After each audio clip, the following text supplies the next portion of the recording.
sorry.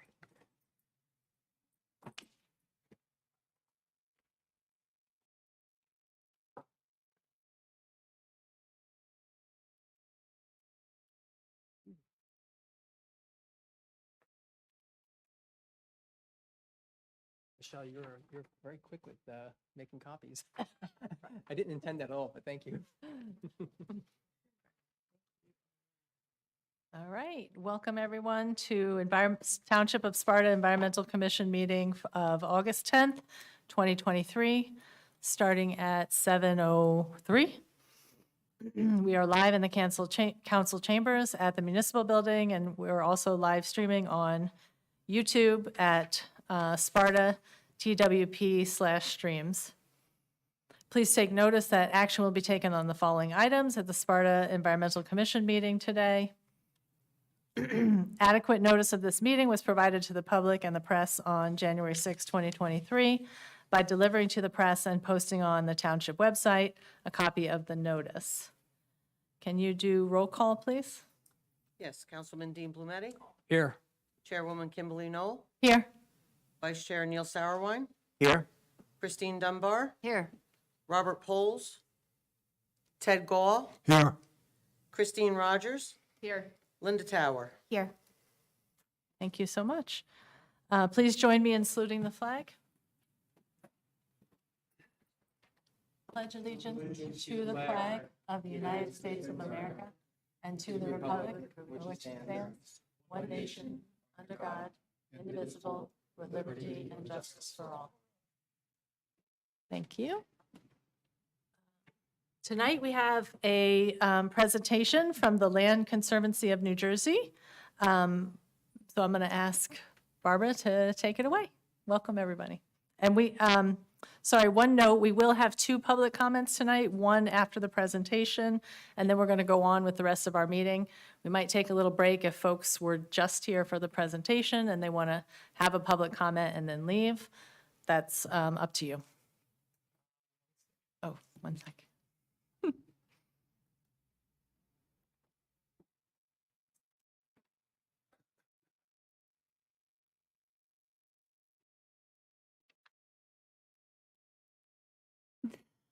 Here we go. Is it not letting you advance?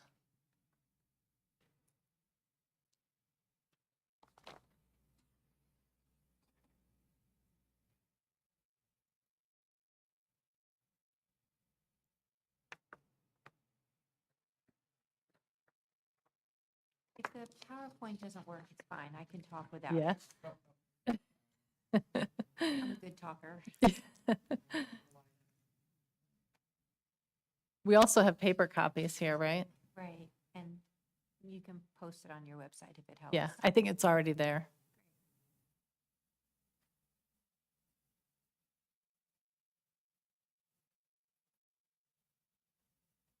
I think the problem is not advancing. Yeah.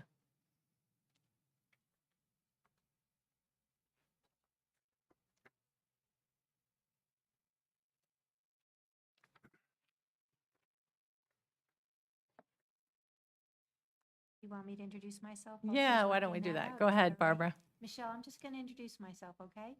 Yes. Just give me a little wave if you want to use it or not. Okay, so thank you. My name is Barbara Heskins Davis. I'm Vice President of Programs at the Land Conservancy of New Jersey, and I'm a licensed planner. So I live in Randolph in Morris County. Our office is in Boonton in Morris County. I'm a big fan of Sparta Township, and I'm very glad to be here. It's not my first time in Sparta Township. I've been here off and on over the 25 years, and I've been at the Land Conservancy when I've been asked to come to answer questions or help Sparta out in terms of open space and land acquisition. I've been with the Conservancy since 1999. I've written 200 land conservation plans. We only do land conservation planning. I could write master plans, but you want someone who really knows what they're doing to do something like that. My specialty is really open space planning, farmland planning, trail planning, environmental resource inventories, more in the conservation world. Of the 200 plans, just about half have been open space and recreation plans. There's no other organization, nonprofit or for-profit, that's done more open space and recreation plans in the state of New Jersey. Each one of our plans has been approved by Green Acres, and also each one of the plans that have been submitted to Sustainable Jersey have received certification through Sustainable Jersey, and we're very proud of that work. I have to say, I really like my job. I feel very, very fortunate that I work where I do with the people that I do. So I'm going to keep talking if it's okay. You all have a copy of the presentation. Yep. And if you need a copy, it's on the counter right behind me. Okay. So I just wanted to start off telling you a little bit about the Land Conservancy so you know who you're with. The Land Conservancy is a nonprofit land trust. We just celebrated, I think, our 43rd anniversary.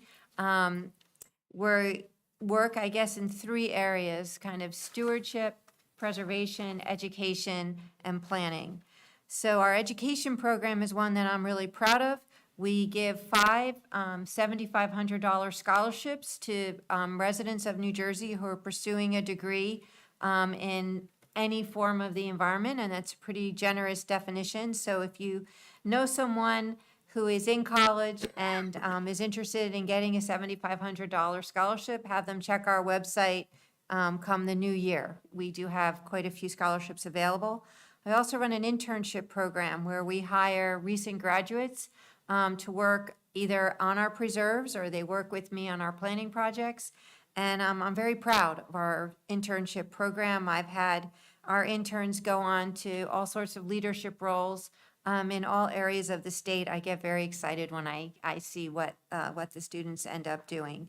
And we've preserved, we're this close to preserving our 30,000th acre.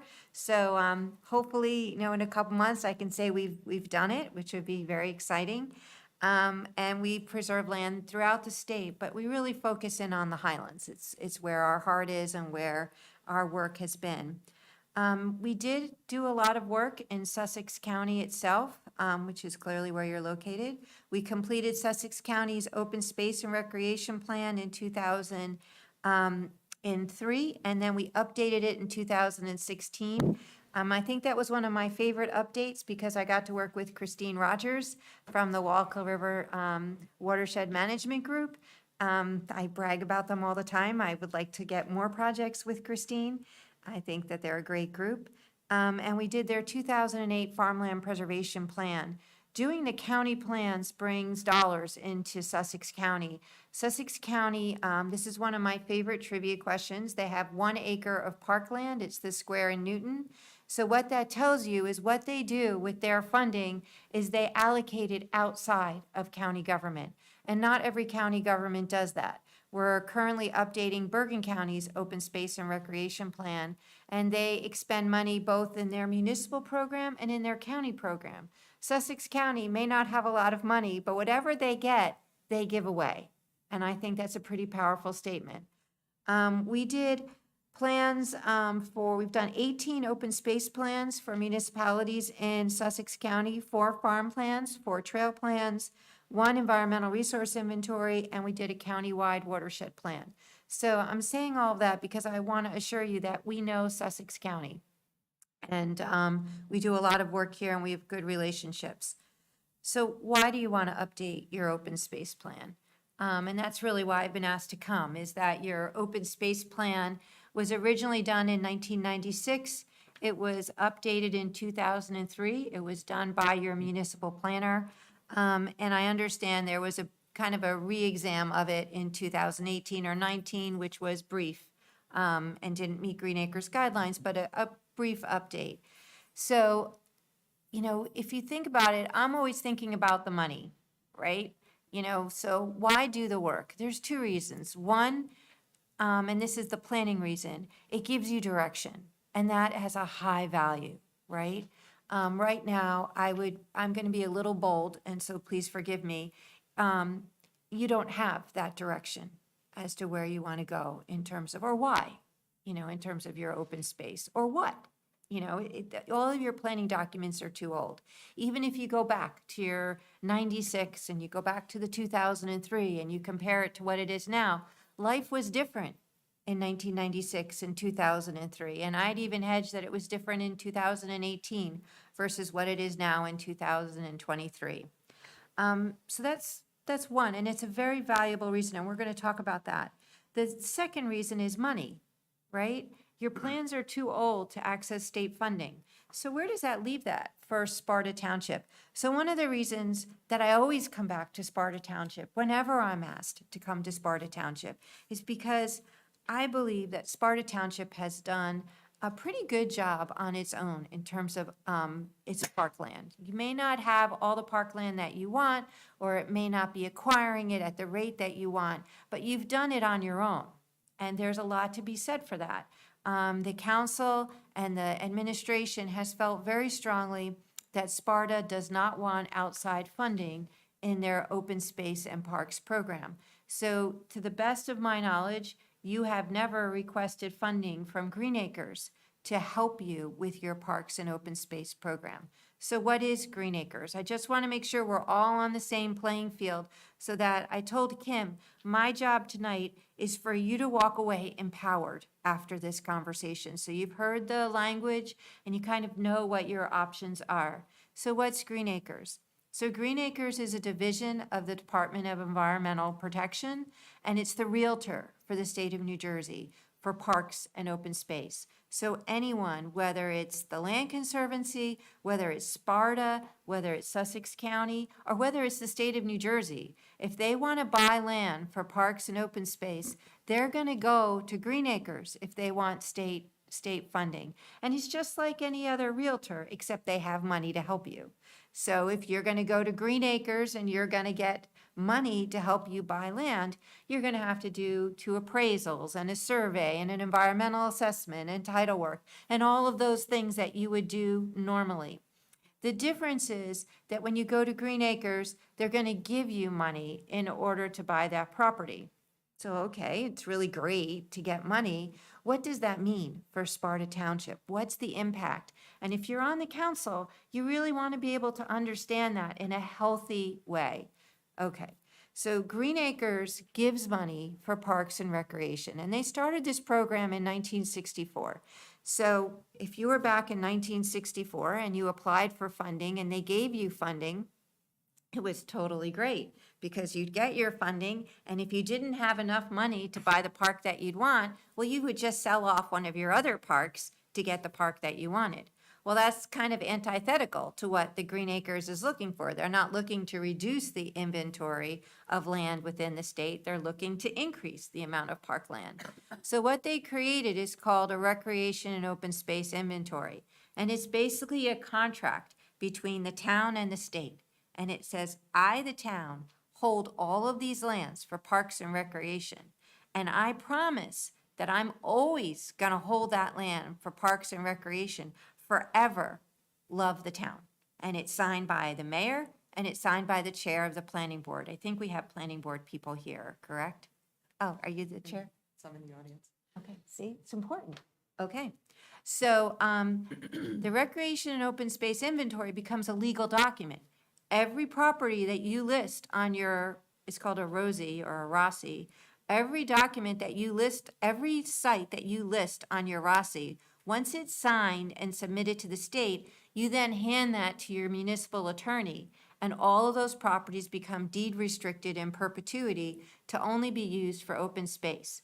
And it might sound really great. And of course, you're talking to a person who's extremely biased, and I'm going to tell you it's great. But you need to know what you're doing, right? So especially Sparta, who's never had a ROSI and never accepted Green Acres funds. You have to be very careful as to what you list. You want to be as conservative as possible, and you want to be as conservative as possible as to how much of that property you put on. And I'll give you some examples. So in Chatham Borough, they have their water infrastructure runs underneath one of their parks, and they needed to replace a pipe. You cannot dig up parkland to replace a pipe. It's considered a diversion. That's a problem. They should have accepted that out. So you got to be careful, right? So if you have infrastructure that runs through your parkland or might run through your parkland, just keep it off the ROSI. Here's another example. There's a lot of towns that one of the conditions of putting a property on your Rossi is that it's then open to everybody in the state of New Jersey. So if you put the Davis Park, that's my last name, the Davis Park on your Rossi in Sparta, then I could come, to Sparta, with my neighbors and friends and play at your park. And that might irritate you. So you have to understand that your parkland is now open to the public, all the public, but you can schedule that. So that's really the biggest thing, right? Is that you'll have a soccer field and you want to make sure that your municipality and your leagues can use that soccer field. And you can do that as long as there's a venue by which an outside town could apply for a permit if they wish to. So again, eyes wide open. And if you get to the point that you want to do an open space plan and you want to do it so that it qualifies for Green Acres funding, call me so that I can help explain some of those questions to you. And the staff at Green Acres is really good. They'll tell it to you just like it is. Again, big believer in eyes wide open. So you accept money from Green Acres. What's the advantage of that? So I've just gone over kind of the wrinkles with it, right? You have to have a list of all your parks, and Green Acres is pretty strict. If it looks like a park, smells like a park, acts like a park, it's a park. So again, another example is Florham Park.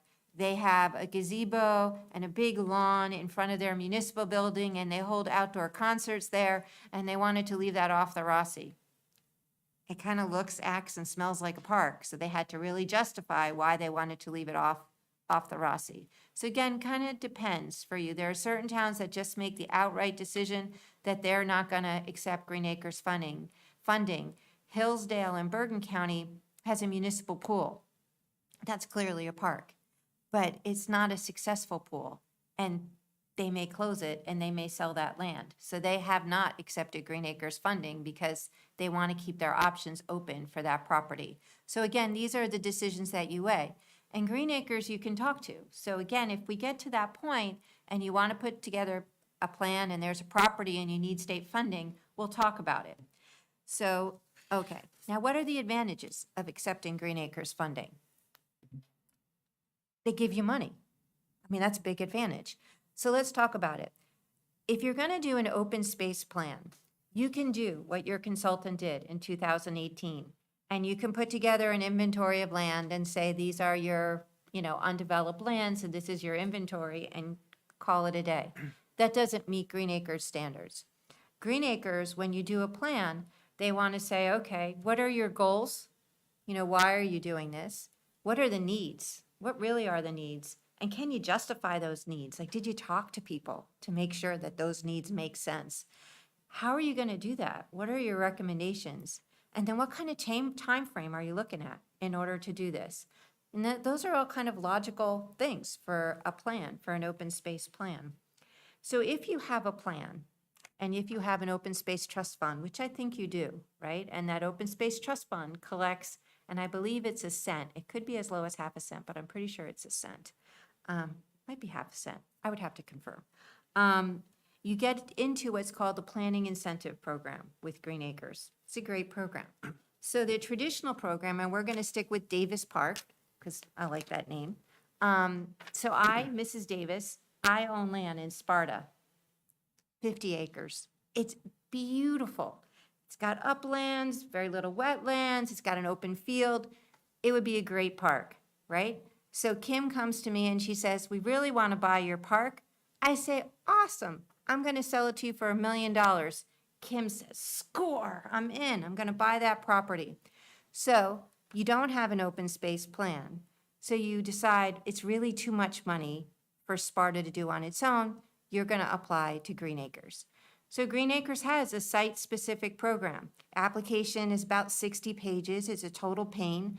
You apply, and you're going to get the money for my property, and it's probably going to be 25% of the total cost. You get the money, you submit the application, it's all good, and then Kim comes to me and says, I can do it. And I say, oh, I'm just so sorry, Kim. I know I was really enthusiastic. I'm not selling it to you anymore. So Kim not only lost my property, she lost the money because it was tied to my property. So that's the site-specific program. if you do an open space plan and you have an open space trust fund, you can apply to the planning incentive program. And it's like opening a credit account with the state of New Jersey. So first of all, when you do both those things, you get a 50% grant. So now you're talking half of what you wanted. And if I change my mind, you can go to my neighbor and apply the money there. As long as you have a plan that justifies why that property is important. So this is my advice for Sparta, is if you're going to do an open space plan, do it to Green Acres standards. The plan is good for 10 years. The municipal land use law was updated a number of years ago where plans now can last, master plans, for 10 years. And Green Acres adjusted their guidelines to meet the 10-year mandate. Do the plan, do it to Green Acres standards. I would even suggest to submit it to Green Acres, even if you have no intention of applying to Green Acres funding. Because if at some point in the 10 years you decide that that's the right decision for Sparta to apply to the state of New Jersey for funding, you're already in. The application is your plan. You don't have to do the 60-page application for a specific site. Your next step would be to do the realty type of due diligence, the survey, environmental assessment, and appraisal. You would not have to, you're already pre-approved into the program. So, I strongly recommend that whether or not you want to accept state funding, do it to Green Acres standards and get it done and get it into them. And they'll approve it because we do good work. Sorry.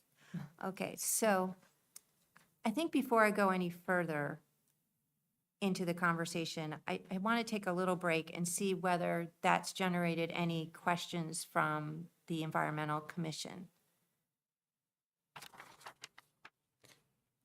I just have one question in general, just in terms of the audience, before we get into questions. Can you hear everything okay? I know you're not able to see. Okay. Okay, thanks. I have a question. What kind of improvements can be done to Green Acre funded property after it's Green Acres property? And what kind of environmental standards must be maintained for that property? That's a good question. Okay, so there's funded and unfunded.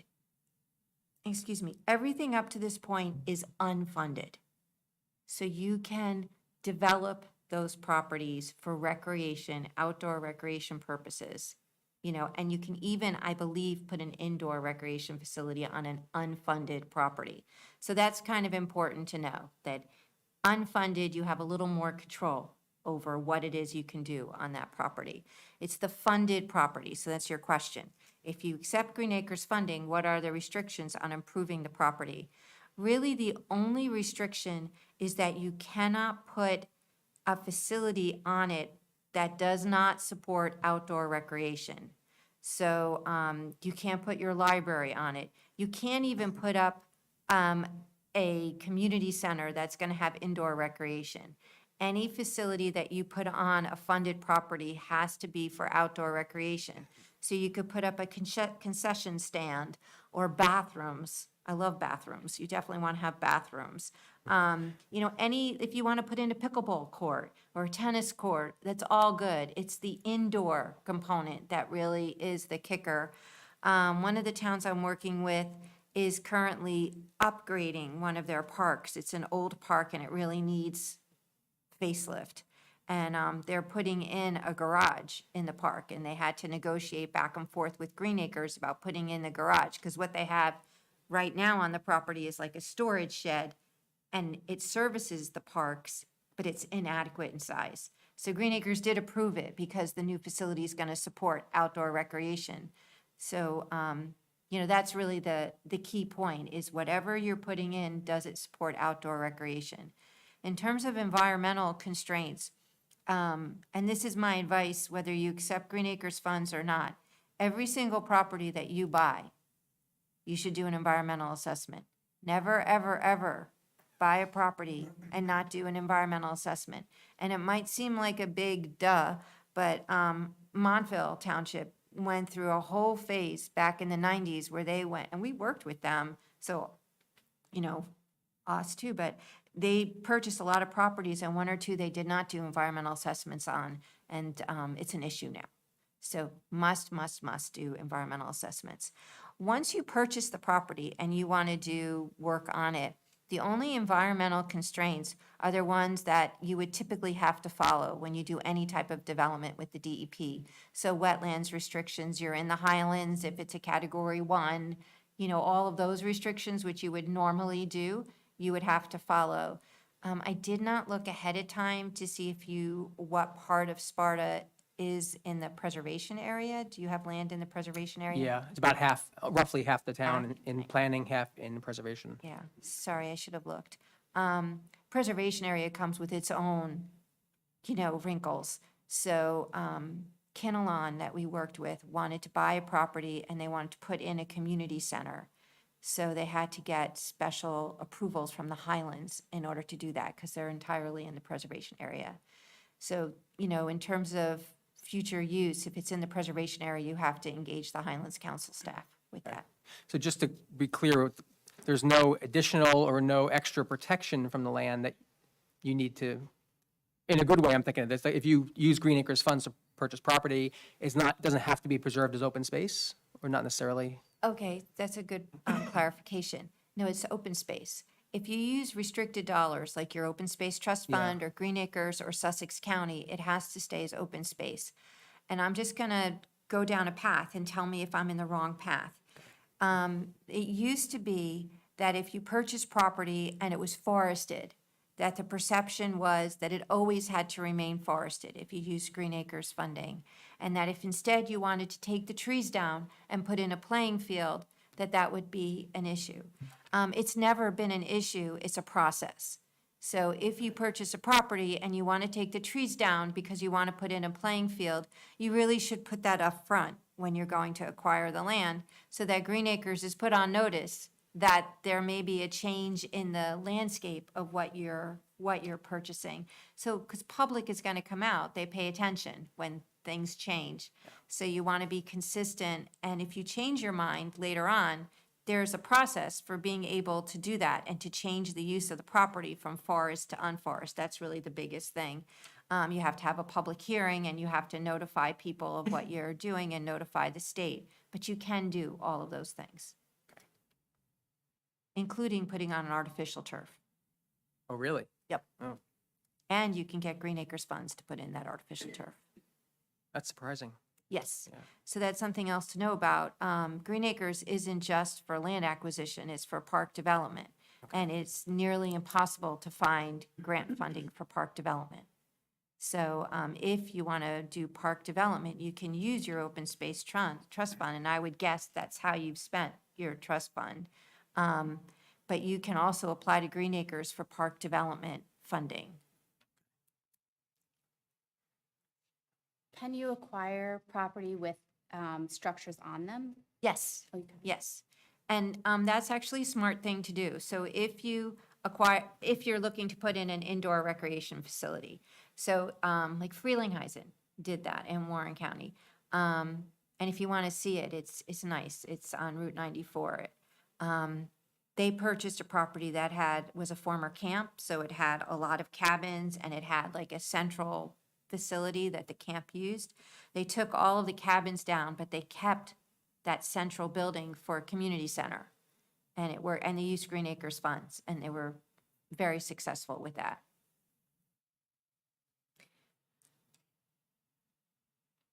Just one question, Chair Yeah, Lady. go ahead. I'm Ken Laurie, I'm the chairman of the zoning board, and I used to serve on this commission many years ago, so I'm a little bit familiar what you're going over. You mentioned about the open space plan that you get involved with townships when they update those. How detailed is that, and how much time would that take, working with the commission on something like that? In terms of the commission's time? And your time too, involved with it, I would assume. Okay, that's a good point. So, yeah, we primarily do open space plan updates at this time. And some towns feel like when you do an update that it's kind of like, super easy and you're done. I'd have to say, because Sparta's plans are so old, it's basically like doing a new open space plan. The process typically takes, 6 to 8 months to develop the draft. And then depending on review, another couple of months. We usually budget in a year. Our contracts are about a year. If you need it accelerated, we can always accelerate the process. Kim had mentioned that the town is in the process of updating or getting a consultant to update your entire master plan, which is very exciting for Sparta.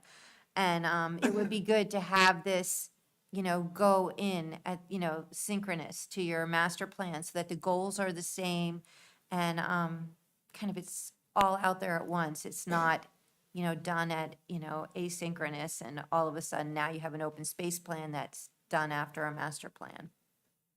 In terms of environmental commission time, that's really up to you.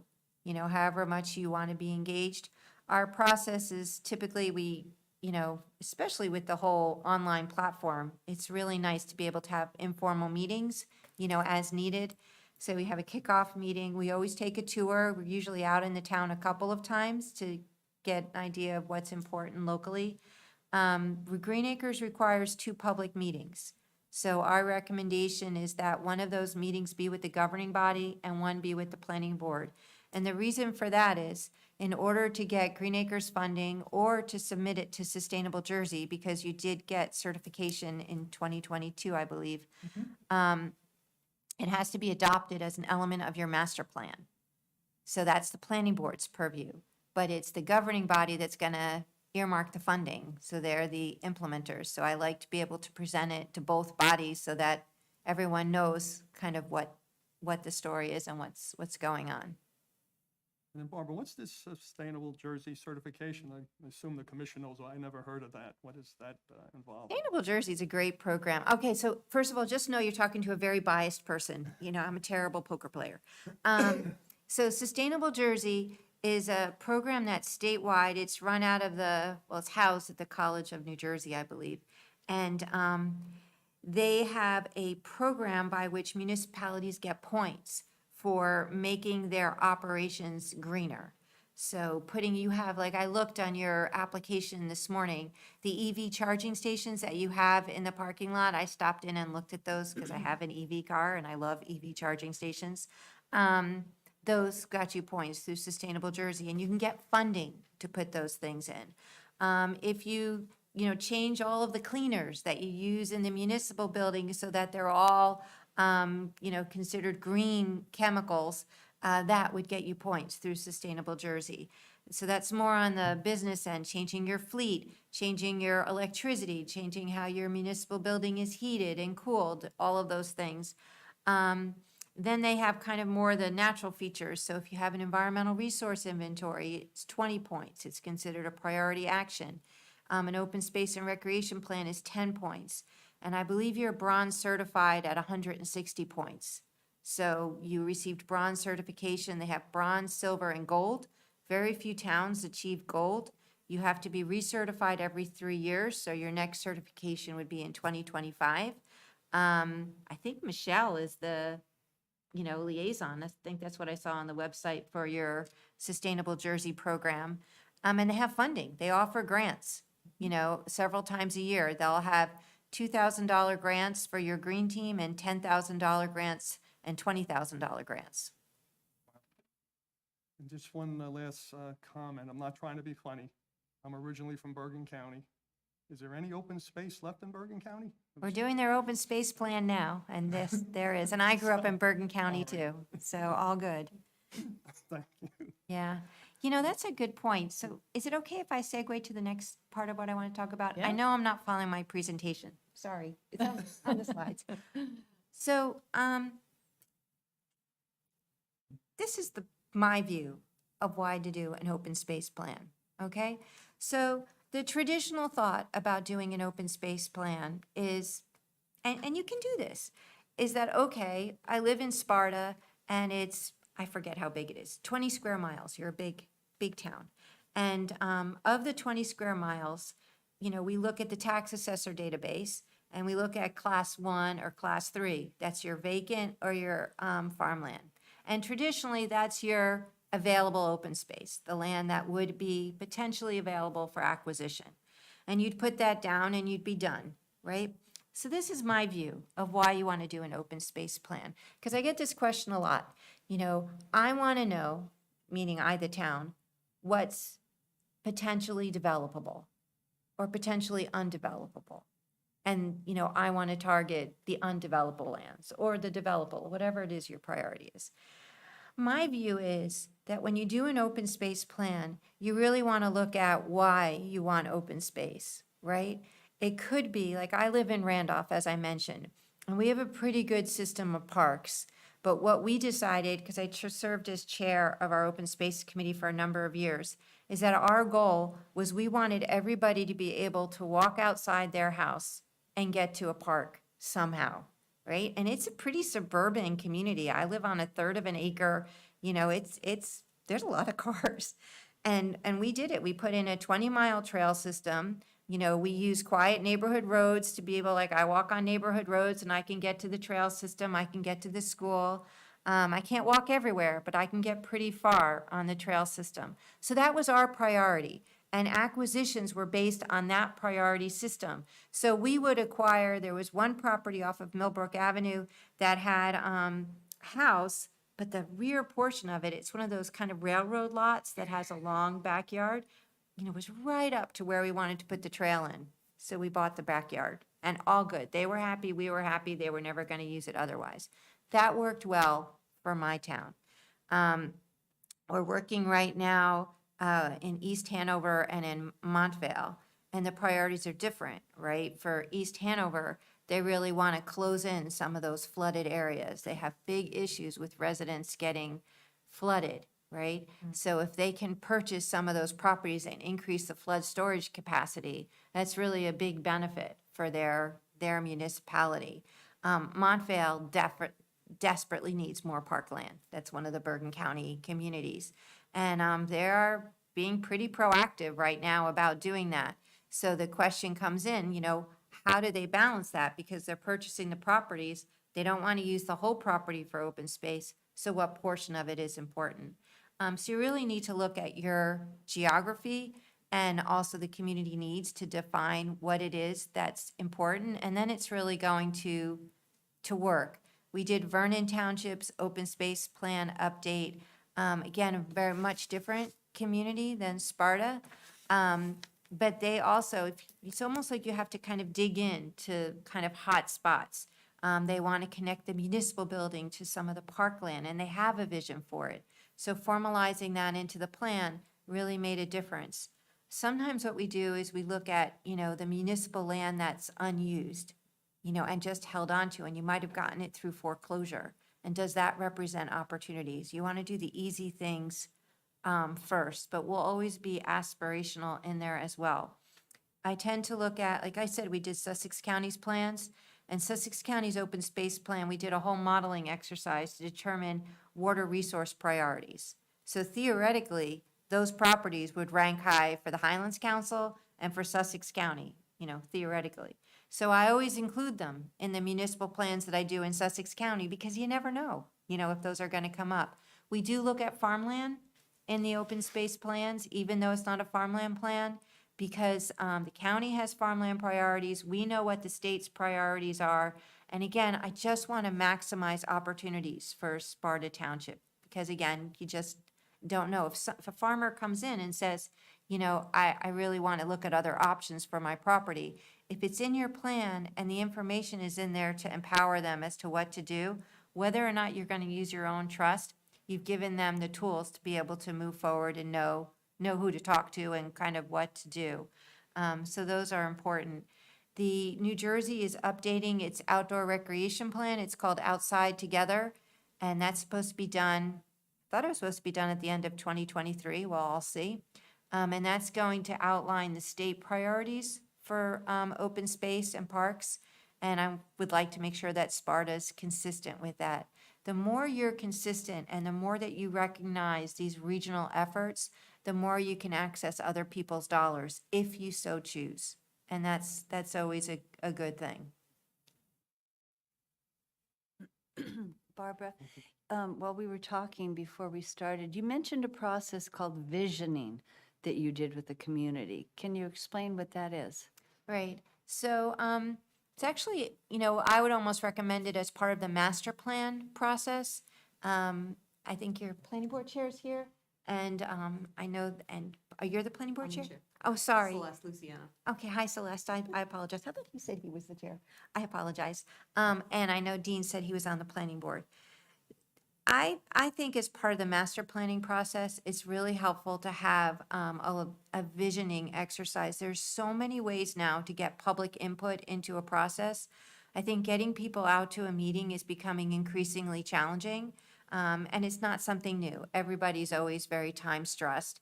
And you want to be able to capture the different, cohort groups within your community. So social media, websites, being able to have, if at your annual, if you have a country fair or whatever it is, a Sparta Day, to have tables out, have a survey. You do a mailing to all the residents, put a survey in there as to what their priorities are. That helps you get kind of that visioning component. We did the Village of Ridgewood's open space plan at the same time they were doing their master plan update.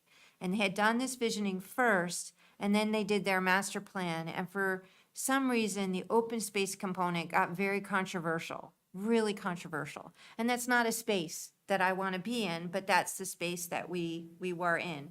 So what the Environmental Commission did was they had a meeting, and Ridgewood has a lot of stakeholder groups. They have multiple garden clubs, multiple historic societies. They have their downtown business. They have several downtown business organizations. They have a lot of different scouting groups and youth groups and art groups. So we contacted all of them, plus all the traditional municipal boards, and we had a joint meeting. We asked for people to give us their input ahead of time, before the meeting, before the conversation. And then we had a meeting with all of these groups to talk about what was important. And it was really helpful, I think, there were members of the governing body there. It was a more informal setting because it was run like a workshop. And that was very successful for getting, kind of a broader public input. So that visioning process is, I think, an important step if Sparta, is interested in. I would encourage it to be part of your master planning process, but I'm happy to, if you wanted to do it part of the open space, we could certainly adapt components of that for open space. But I'm going to assume that your budgeting is much larger for your master plan, so it might be able to be incorporated in that. One of the things I wanted to talk about also was respect to how do you pay for it, right? So we're not that expensive, but it is an expense, and we're gonna charge you, right? You're gonna hire us, you'll pay us. So how do you pay for us? You can pay for us out of your open space trust fund. It's an allowable use. 99% of the towns and counties that we work with pay for our fee out of the open space trust fund because it's an open space, almost like a due diligence component. You're also in the Highlands, and the Highlands Council has funding through your plan conformance grant to do this type of work. So that's really a question for your governing body and for your planner. And we can assist with the request to the Highlands Council. And nearly all of the towns that we work with that are located in the Highlands, their plans are fully funded through this grant funding through the Highlands Council. There's no strings attached. It used to be if you wanted to apply for funding from the Highlands Council, there were a lot of strings attached. There's really no strings attached. It's consistent with what their objectives are that you do an open space and recreation plan. Vernon Township's plan was paid for in that way. Kinnelon's, Washington Township and Warren County, we updated their open space plan. Franklin Township and Warren County, that's how they paid for their farm plan. So it's done, and it's on a very broad geography. If Frelinghuysen is not, because they're really not in the Highlands, they just kind of sneak in because of Alamucci Mountain. So that didn't qualify. But my recommendation is that if you're going to go ahead and hire us and do an open space plan, let us, after the council says okay, let us reach out to the Highlands Council and see if they'll cover it. It's much better to have somebody else pay for your plan. They were actually here and they did mention that. Good, Yeah. good. Who's your liaison? Do you remember? I'm the liaison. Is it Judith? I'm sorry, what? Was it Judith Thornton No, or Mary Jude? I forget her name. I'm sorry? Oh, James Humphreys. Yeah. He's great. Yeah. Good. He's been there a while. He Thanks, knows Corey. his stuff. Yeah. No, Glad thank you you. remembered. Yes, thank you. All good. We're talking about dollars. I was just curious, going back to a little bit earlier, is there a maximum amount a municipality can receive in Green Acres funding over time? No. No? No. Okay, So, go big or go home. exactly. So it used to, when I first started, you could apply to Green Acres and they were giving out like $1 million grants. And then we hit like 2008 and they started to go down to 200,000, which is a big drop from $1 million. What I've seen in the last couple of rounds is they've gone back up. As long as you can justify the ask. They want to fund you to succeed, which is a great thing. So you have to justify the ask. You can't just say, we want $1 million. You have to have a property that says, we're ready to go, this is what we need, and they're going to work with you to make that happen. And you can get reimbursement funding. So we're working with Madison, and they purchased a property back in 2012 for like $12 million because it's Madison. And I think they bonded for $5 million, and they've been paying that down since that time. Every year they ask for $500,000, and every year they get $500,000. Green Acres is going to have a funding round in 2023. The applications are supposed to be released in October, and they're going to be due in March, which really for you, is inconsequential unless you have a property right now. If you have a property now and you want to apply, talk to me, because we can tell Green Acres that your open space plan is underway so that you get into the planning incentive program. That's, and then we could apply and it's all good, but just, let me know if that's actually kind of where you're at. Okay. And in that case, given the state of our current open space plan, receiving the funds would still need to wait until the new one is completed? To get Green Acres funding? Yeah. So Green Acres doesn't move with great, alacrity, great speed. So their applications are going to be due in March, let's say. Oh, okay, that's the window, Right. released in October, And they'll- March is the, when they're due, and then they'll announce the awards, let's say 4 or 5 months later. So I guarantee that, if you started this fall, you would be done by the time that they would actually release funds, especially if you needed those funds. Whatever planner you hired, you would tell them to get their work done. yeah, So okay. we were hired by Harmony Township. This was a number of years ago. They had 5 properties along the Delaware River that they desperately needed to buy because people were living in them and getting flooded every couple of months. So the state said, if you submit your open space plan, we can get you into the planning incentive program and buy these properties out. So we did their plan in 3 weeks. Wow. Wasn't a great plan, but it qualified them because the timing was so critical.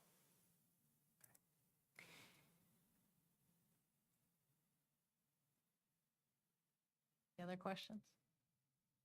I'm going to see if I meant to say anything else. Okay. I don't think so. I think I covered everything. So what the presentation had that's on your website that you all have copies of is it just goes through the sections of an open space plan, kind of what's involved and it's informative. It's kind of like, this is what it means, what a goal is, what a benefit is, what a need is, what an action item, with some examples from other towns.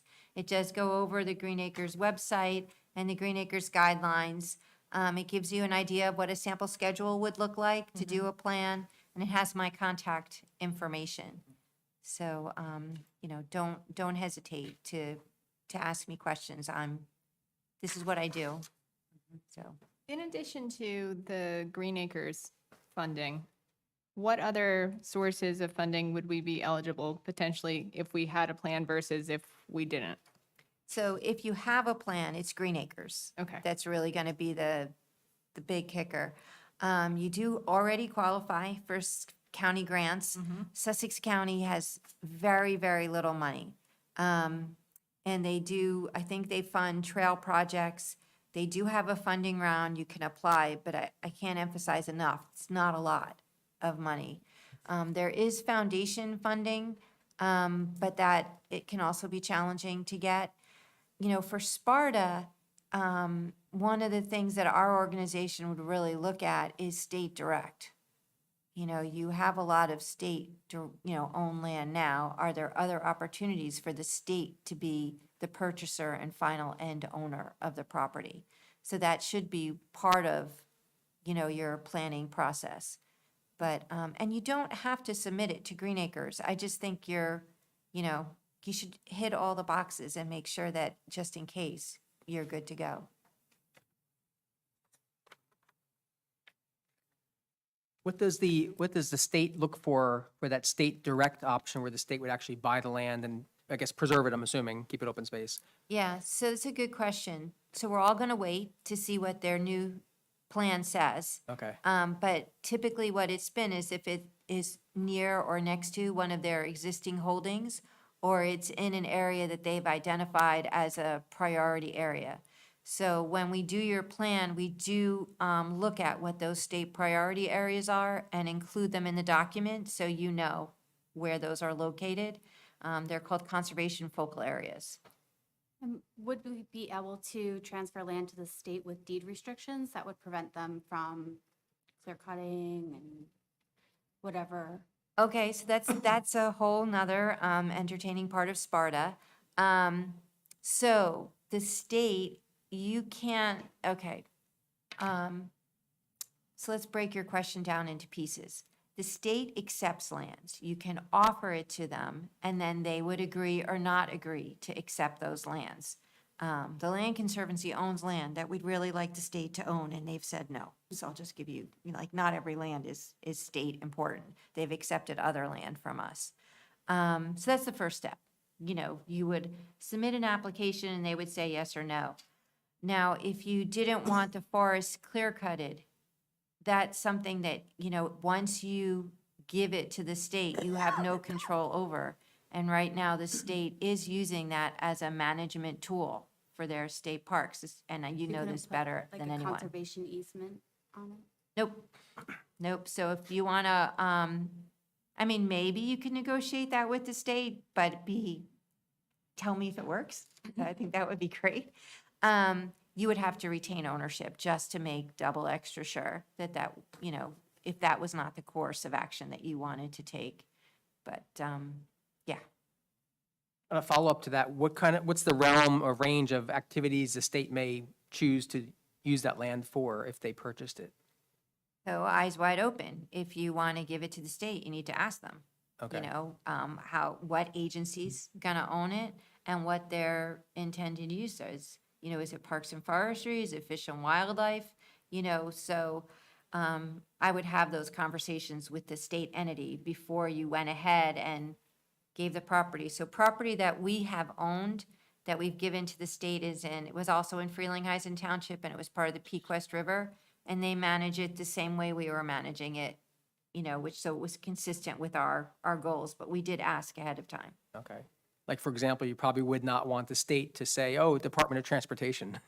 Can't give it to the Department of Okay, good. Transportation. Okay. Because let's go back to the earlier part of the conversation.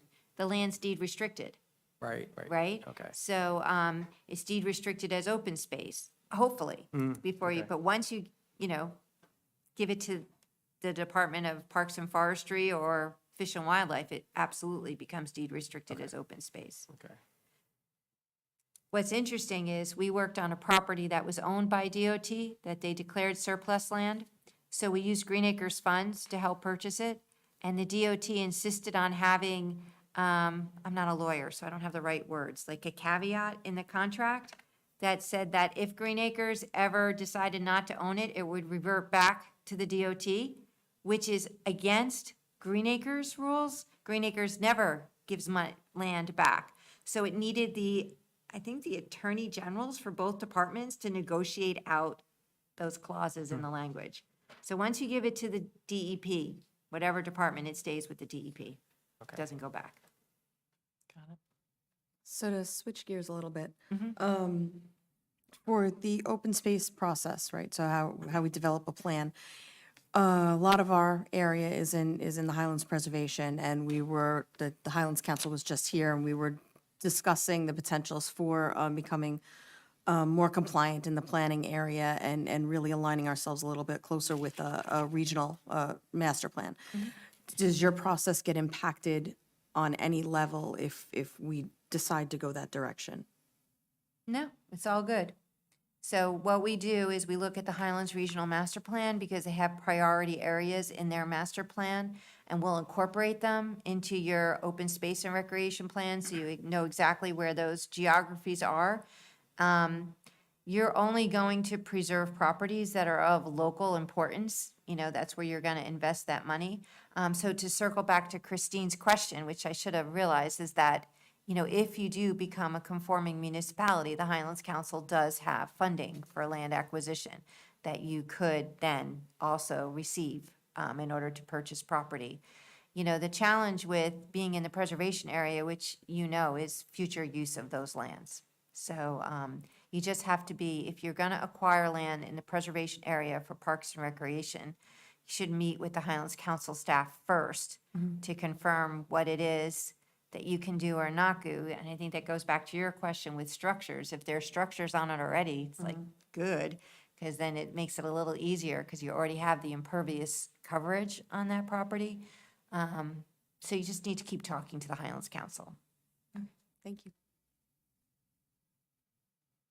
Does when we look at individual parcels of land for what we do here, we always look at the Highlands Council Environmental Resource Inventory. And in there are lots of times different ratings: watershed quality, land quality, conservation quality, and it's, you know, high, medium, low, just to simplify. Are those used in the evaluation by either Green Acres or New Jersey if it's a state direct deal in terms of evaluating the value of that land, or is it a whole separate structure? I think that's a good question. You know, I'm not privy to Green Acres ranking process, you know, the DEPs when they go to accept property. I wouldn't be surprised if they use that because it's a state-developed database. But they haven't shared how they make their decisions. My experience has really been that it's on geography and management priorities. If it's in a geography that they already work in, that's a plus. And if they already manage the property nearby or next to where you want to give them property, that's a plus as well. Okay. And probably my last question, say probably, and I'm sure there's some snickers around here. I just want to make sure I'm clear. I think I confused myself. I was looking at the schedule and deliverables example in here. And when you said October, is that when the application window opens and the applications are due in March and then they decide Yes. several months later? Right, so the schedule that I okay. put in the presentation is just a general one. Yeah. You know, for your plan, which is different than the Green Acre schedule. So what we've been told is Green Acres is gonna release applications in October. They give you 6 months, sounds like, for you to complete them, and then they're due in March, which is actually a pretty long window. Yeah, You know, yeah. to get an application. If you had a project that fell outside of their window, you can still apply to Green Acres. And you would write what's called an at-risk letter, so that, you know, the Davis property, we really want to purchase it. It's outside your funding window. We're going to purchase it with municipal funds, and we're letting you know we're going to apply for reimbursement funds. I see. And that puts them on notice and kind of puts you higher, you know, in the ranking scale for reimbursement when they do have a funding round. Okay, that's helpful. Thank you. Okay. All right, any other questions from the group up here? All right, we're going to open it up to the audience, the public. Anybody have any questions they wanted to ask? Want to do the presentation first, maybe? Hmm?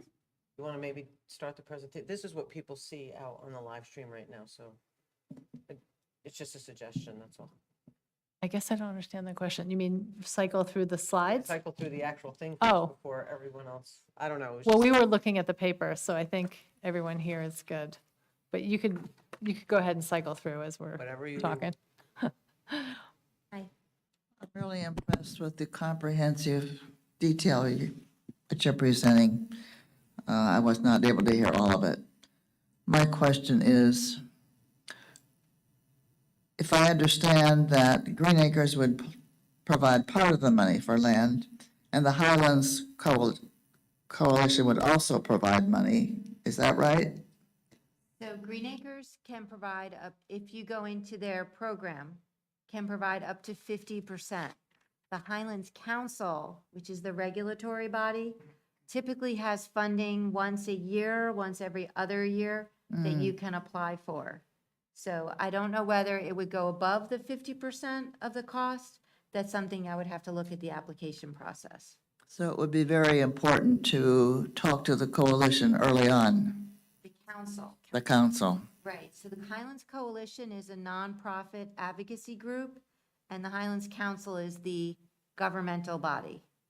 Well, I knew what the coalition was, but I wasn't sure about what the council meant exactly. Right, so the Highlands Council is the body that manages the Highlands region, and they're made up of government-appointed individuals. I think there's 2 or 3 from Sussex County on the Highlands Council. There's several representatives from each county that fall within the Highlands, and then they have a whole staff that works with them. All right. Should Sparta Township go ahead and apply for Green Acres, which I greatly hope they will do, and we could only get 50% of the cost from you, what would happen about being able to acquire it with only 50% of funding from you?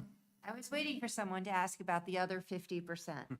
So thinking positive, you get 50% from the state of New Jersey. How do you fund the other 50%? So the easy answer is you could use your municipal open space trust fund.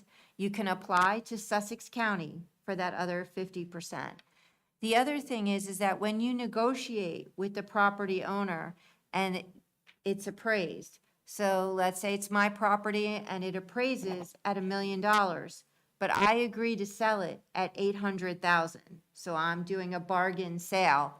You still apply to Green Acres for the $1 million for the appraised value, and they'll give you $500,000. So you're only responsible for the $300,000. Do you follow what I mean? So it behooves you to negotiate with the property owner and try to get something that is below appraised value so that you can get more from the state. And that's how you would get the other 50%. Thank you. You're welcome.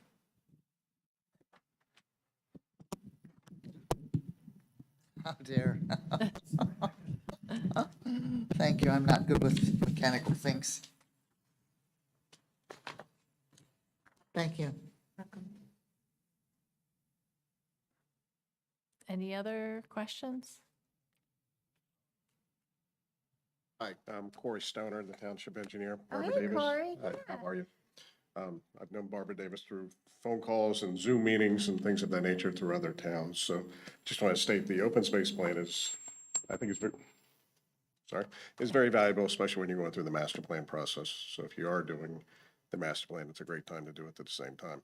An important aspect that I was involved with a little bit with the Vernon one, and they did a lot with the trails. And that was a big component of their plan when they're doing the open space and recreation, that they document the trails in the town and what's considered about linking. The importance for that, you're talking about funding sources for land acquisition was most of the discussion, but it does help you later when you're looking for future projects, or grant applications, things of that nature for trails. It's documented that it is in your master plan and helps you later. So, but that's all I want to say. Hello, Barbara. Okay, thanks, Corey. One more question. Adrian Meerman. I have a question about funding like this. Let's say Sparta wanted to develop a bicycle trail system, and it's a slow process, difficult to acquire a continuous right-of-way.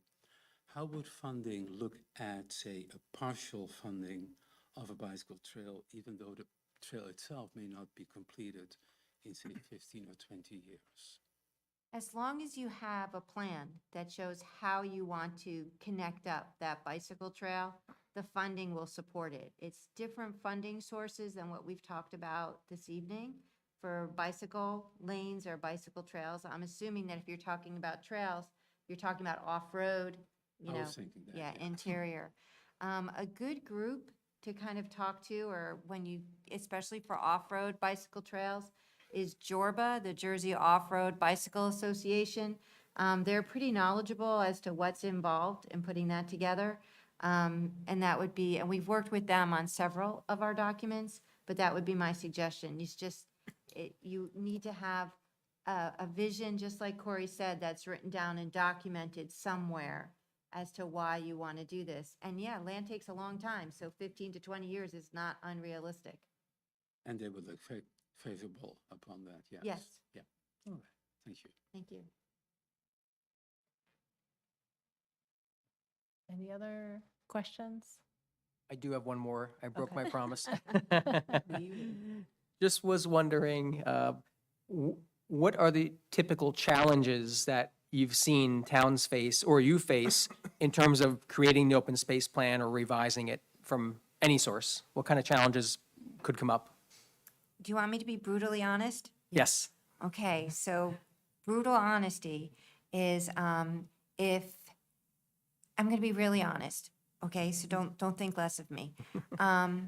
If the Environmental Commission, which is typically who we work with, you know, we work with kind of the advisory board.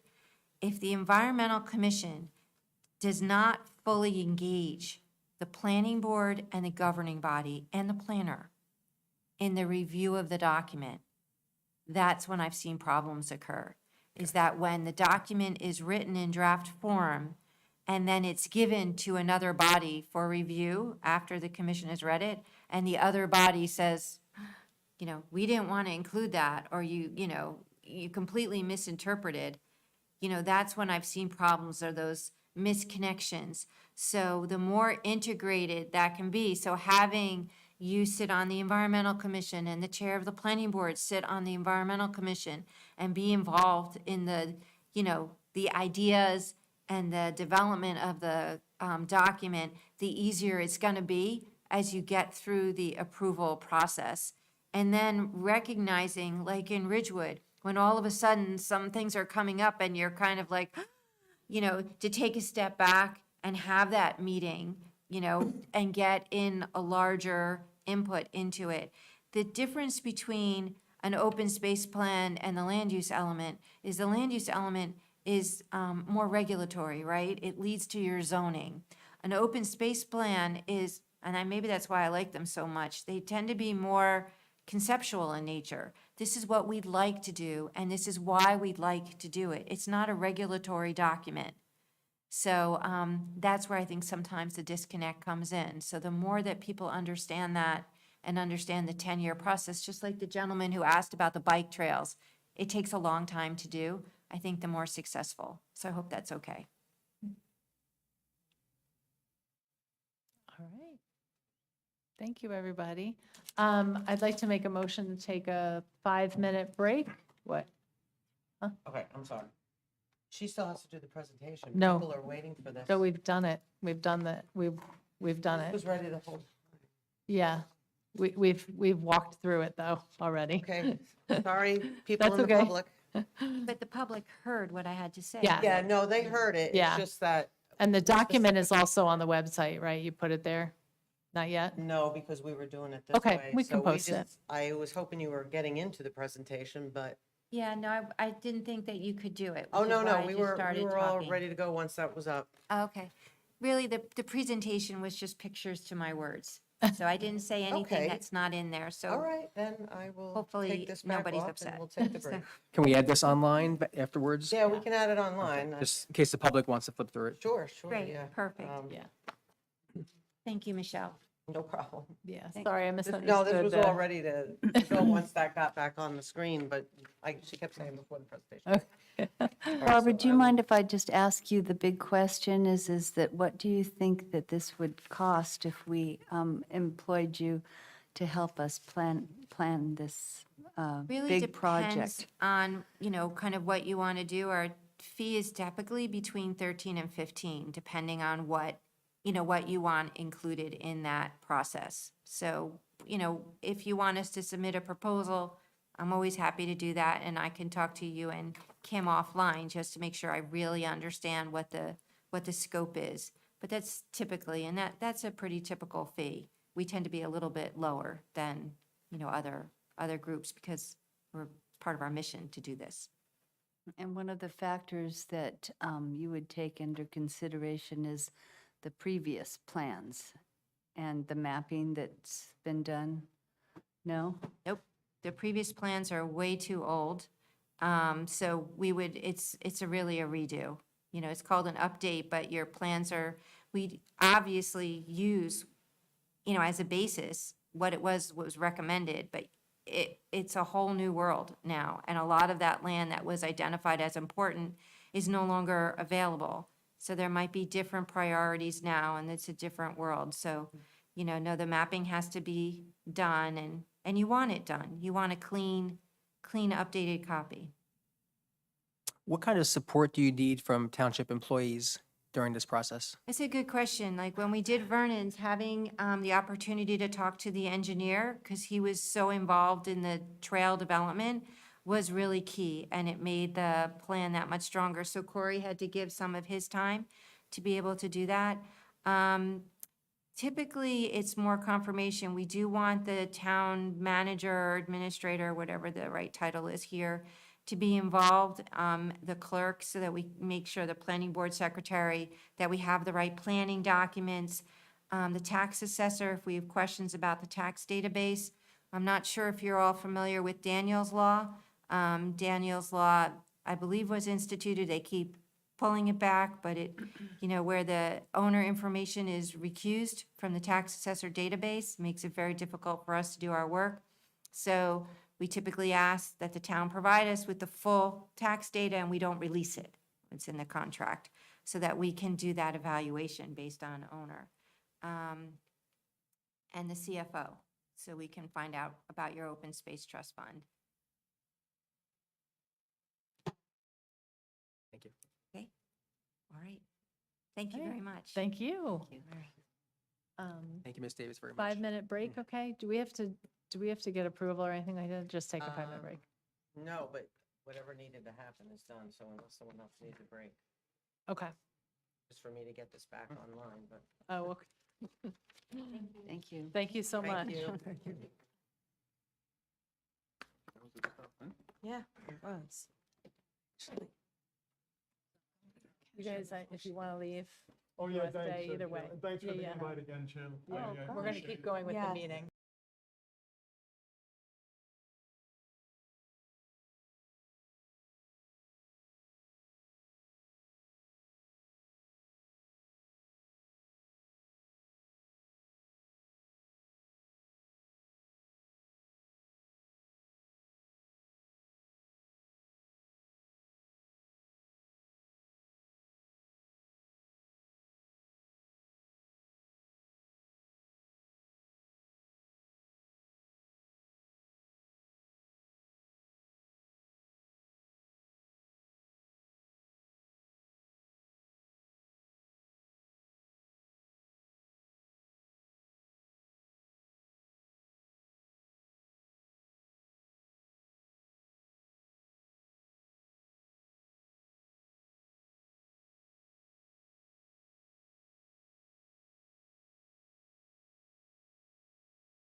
So we're doing approval of the minutes from April 27th, 2023.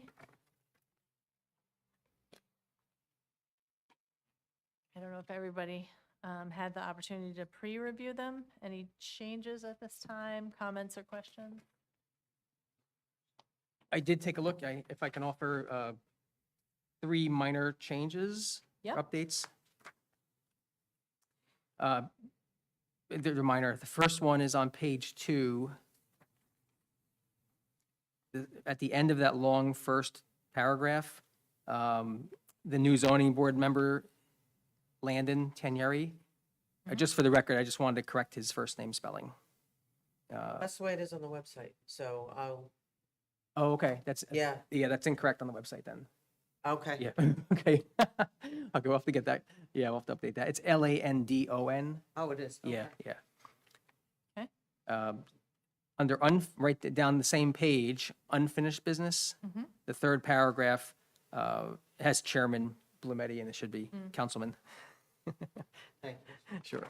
And then page 4, the third paragraph, starting with Christine's name, mentioning the annual Northwest New Jersey Rivers Conference.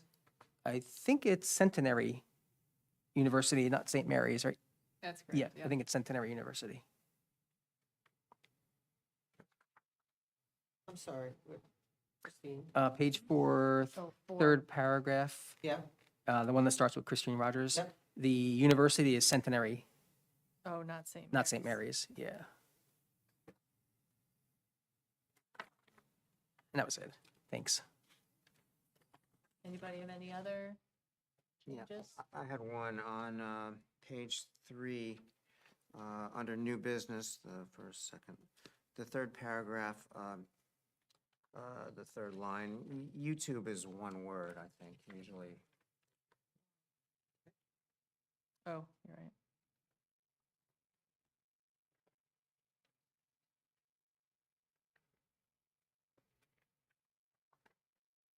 Do I have a motion to accept the minutes with those minor changes? I motion to accept the minutes with Okay. those minor changes. All right. Seconded? I'll second it. All in favor? Aye. Abstain. Thank you. All right, we did get a response back to our last question back to the New Jersey DEP Fish and Wildlife regarding their application of herbicides. And we had asked several questions about the details about what the herbicides they were going to be applying and how. And our last question was, how did they evaluate the successfulness of their application? So the answer came just today. Thank you so much, Michelle, for getting it printed out so quickly. So basically, they're saying that they will do a monitor 3 weeks after treatment and then the following year.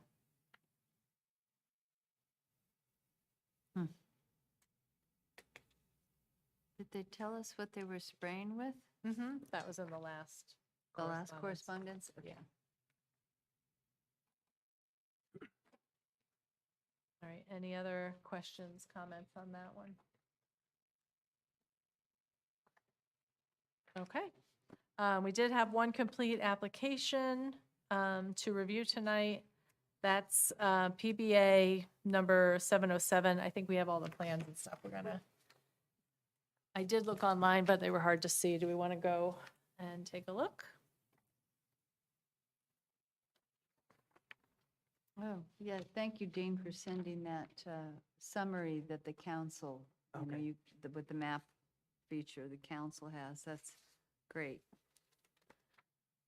Yeah, it's a summary. The report was large, but this was what I thought was the things I wanted to, the more, You know, I wish that the, pertinent things. and the New Jersey blueprint had that feature. yeah, They don't yet. okay. Yeah. But that, I think that the Highlands Council must be pretty well funded, because of the water connection. Maybe, yeah, Yeah. yeah.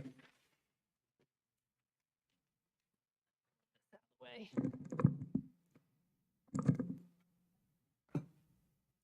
right, so I think it's on the one corner, you know where the Starbucks is? Across the way, there's like an empty field next to the Chelsea. Yeah, this is that space where they're proposing this plan.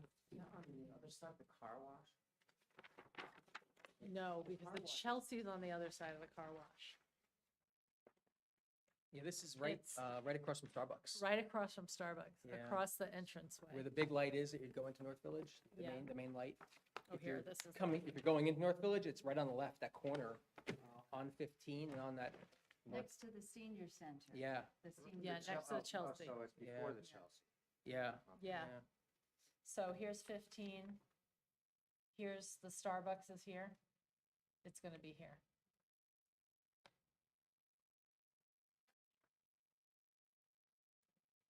So to orient everybody.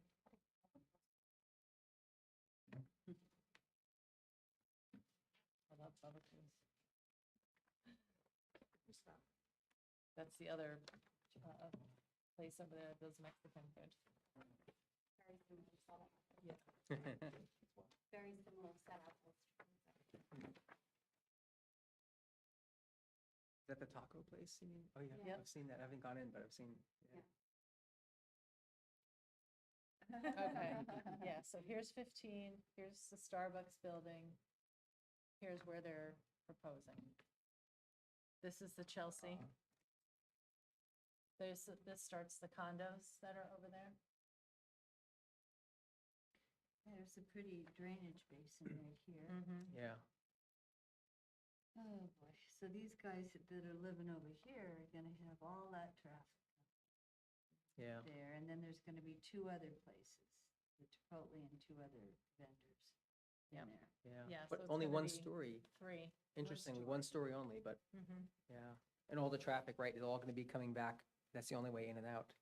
Although you can probably cut through the assisted living and get in there too, that's gonna be open. Oh, I hope Oh, not. is this Yeah, open? yeah. Oh, yeah, look at Just don't that, wanna you add. can. Yeah, that's gonna be open too. I think this is already open. This is existing. Yeah, That's not a new thing.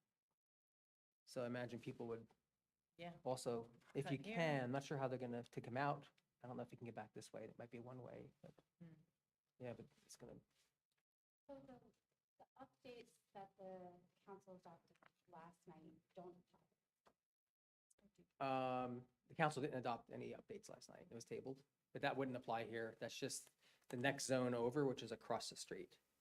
Yeah. Where the taco place is, and then where the farmland is, that, yeah, that, there's like 7 or 8, those lots there, yeah.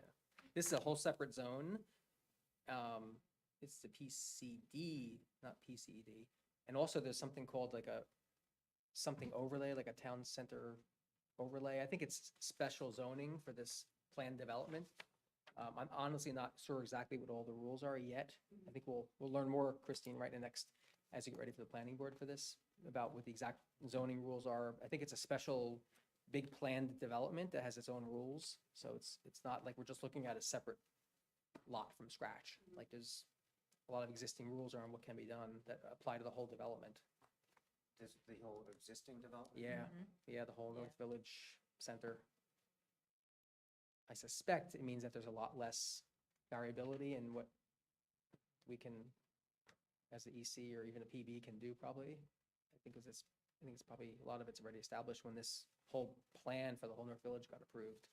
I think I saw that there are 3 different zones that transect each other right at that point. Yeah, I think, is that, they're called transect zones, right, or something? This first page. 614, is that a Was that it? zone number? I don't know. Maybe. There's 3 coming together That right might be here. elevation, I think. Oh, no, Yeah. that's elevation. Yeah, Yeah, I think it might be on this one, right? Over there or here it here? is, maybe. Oh, yeah, yeah.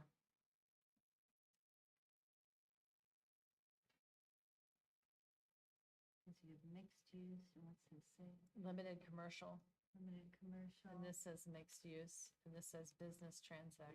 Business. Hmm. Yeah, these are all business transact. So what we're looking at is, I think, oh yeah, PCD zone. So, yeah, it's in the PCD zone.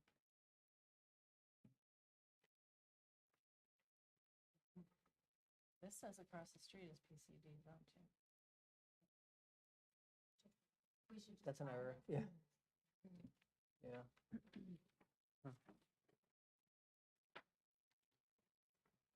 Okay, back to this. What I didn't realize at first is it's gonna have 36 seats inside as well.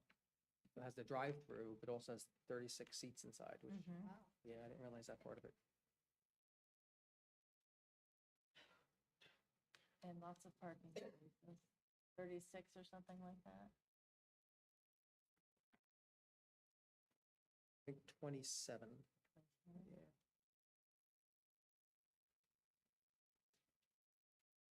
Oh, that is just so sad.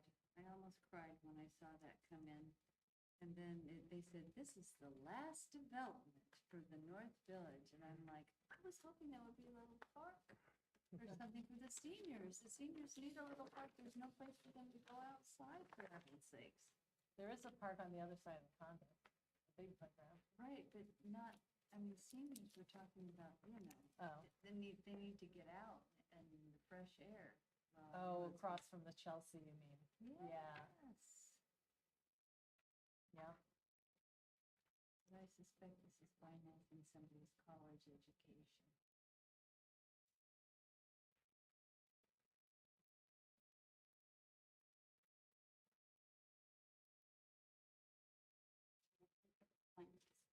Yeah. Soil erosion control, sediment control. Planting notes.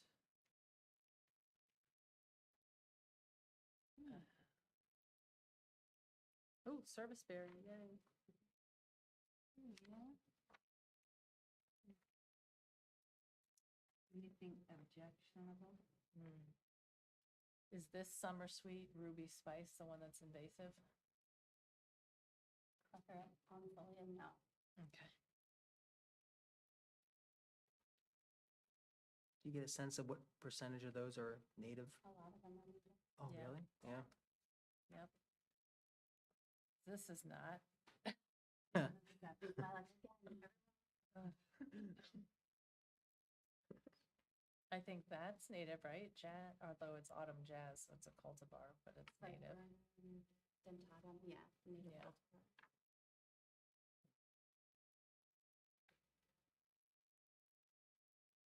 I'm not familiar with this one. Glossy abella?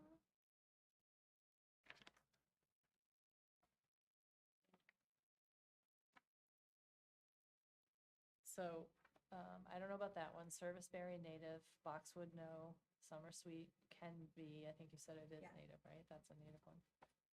I don't know this. Okay. Snow queen hydrangeas, I don't think hydrangeas are native. Inkberry, yes. Winterberry, yes. Bar Harbor juniper. Sounds like Maine. I want to say the junipers are not, but maybe. Northern bayberry, yes. Crabapple? We don't have native crab apples here. Chokeberry, yes. Japanese, no. Arborvitae. Wintergreen. I think the junipers and arborvitae might.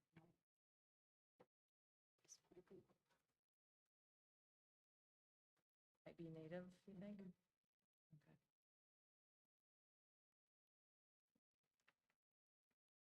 Where's the lighting too? What are they doing?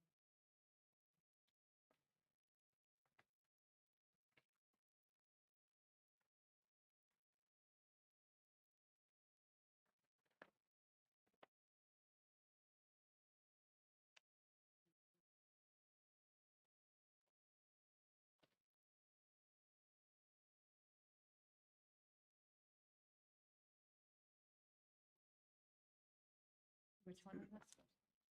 Non-native. Those downward facing lights, it looks. It looks appears like so, it right? is. I'm trying to see where it says output. Alton?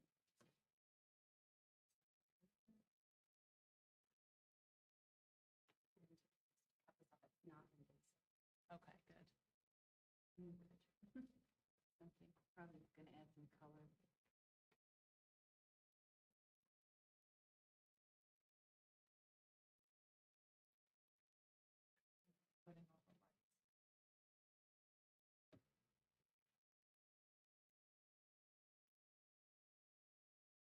they should have some in the parking lot, right? With B, B, B, B, B, B, B. Those are all the beats, yeah. Could be a lot of light on those poor residents Yeah. next door, on this across the side, street, right in their yeah. Window, right in their window. Yeah, and then all the traffic, and maybe we can suggest limited hours, but I mean, those places stay open pretty late. Just the traffic, the congestion, the lights, noise for all those residents. Yeah, and especially if they're going in and out this way. Yeah, The headlights every single time. Yep. yeah, that one entrance and exit's gonna be constantly moving.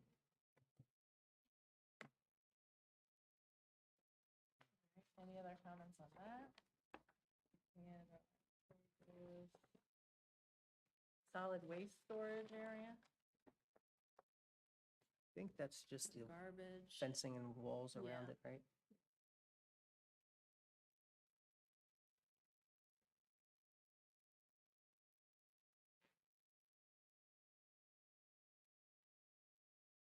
I didn't see anywhere where it said, like, what's the impervious coverage that we have to be worried about with this one? Based on the zone. It's still less than 50 or less than 30? There were no variances. I didn't see any. Yeah, I think it was a little bit under the max. I didn't see it.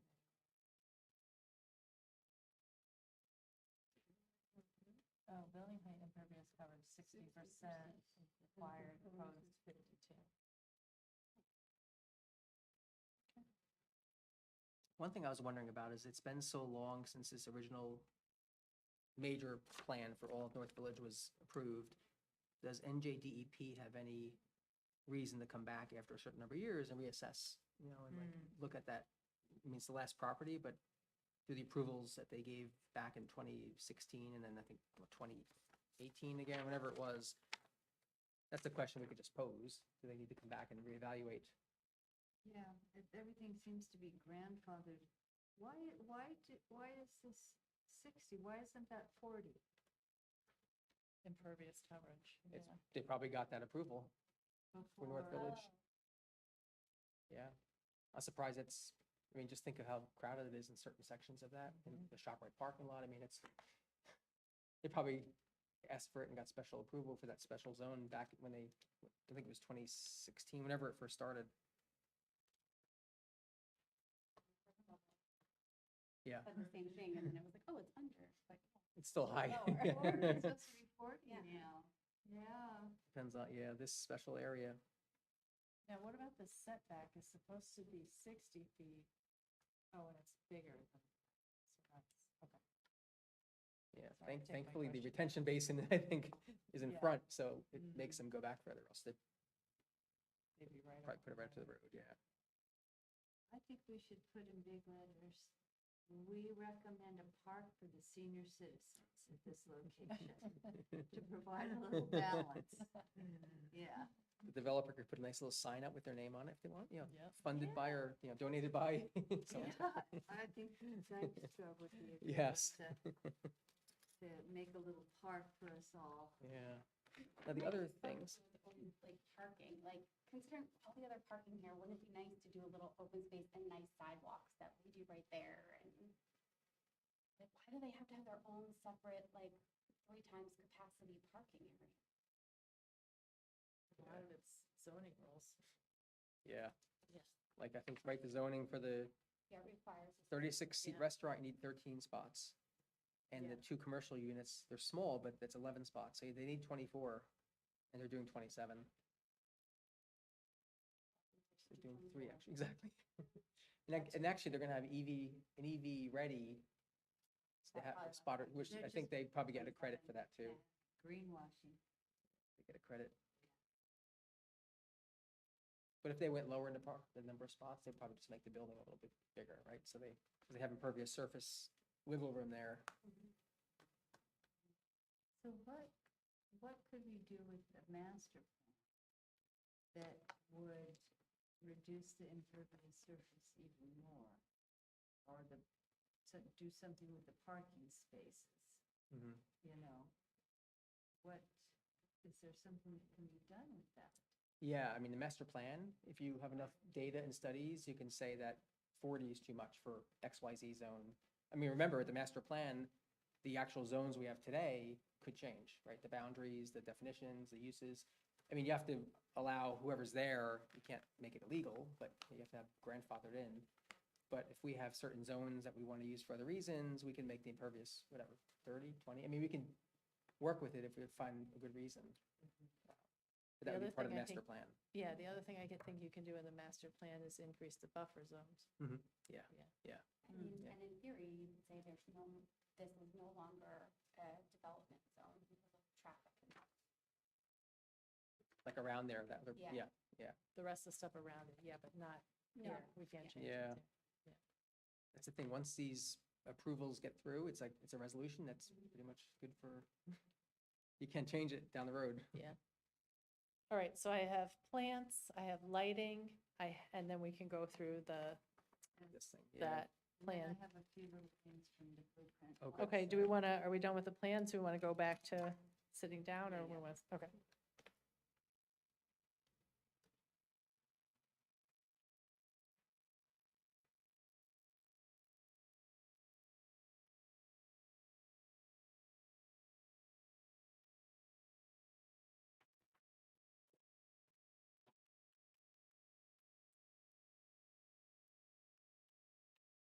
Okay, so from the Highland Environmental Resource Inventory that we took, was there anything that we definitely want to mention? So it's on sub-watershed HCU 14, which is a tributary to the Sparta Junction. It's in a wellhead protection area for public community water supplies. 100% of the area is within the wellhead protection area. On that note, just, so, you might have noticed it when you go into the Highlands Council ERI tool. In a couple of these categories, it sometimes doubles the acreage and the percentages. If there's more, so if there was a tier 1 and a tier 2, sometimes it will add them instead of dividing them. So you might get a result that says 2.4 acres, 200% of the property. That's a little bug, I think, in their tool. So whenever, Okay. if any of you ever run some of these, just look at the attention. breakdown of the different See if it tiers. makes Yeah, a few sense. categories, I corrected them on here, but a few of them, it doubles it and it says 200% of the property. Gotcha, Yeah, so, okay, but the 100% is correct. yep. 100% is in the prime groundwater recharge area.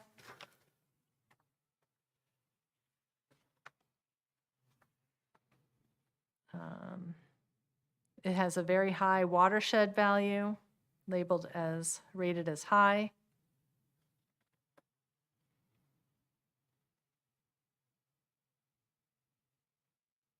And it is in the net water availability area that is in a deficit, right? Negative 0.8, meaning it's in a deficit already. Mhm. Yep.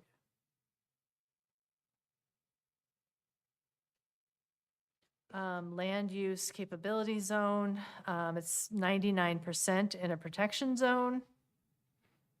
And for wildlife management, conservation, environmentally constrained subzone. And it's also in a lake community subzone.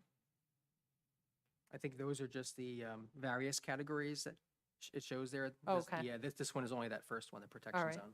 Okay, sorry about I'm gonna that. say, where's the lake? Yeah, no, I included the whole description, but it's, Gotcha. that one has too many White bullets. Lake? Yeah. Okay, and it's 98% in a critical wildlife habitat and 100% in important farmland soils. Now, as we discussed a few minutes ago, I think all this would have been really impactful 5-7 years ago when this major site plan was being Right. proposed on that farmland. I mean, my opinion, it doesn't hurt to document and put this in our report. Maybe not as much of the background descriptions. It depends, you Yeah. know, whatever. But it can't hurt, but I'm not sure it's, this is what maybe asked the question before about is there anything NJDEP could come back and look at? I don't know.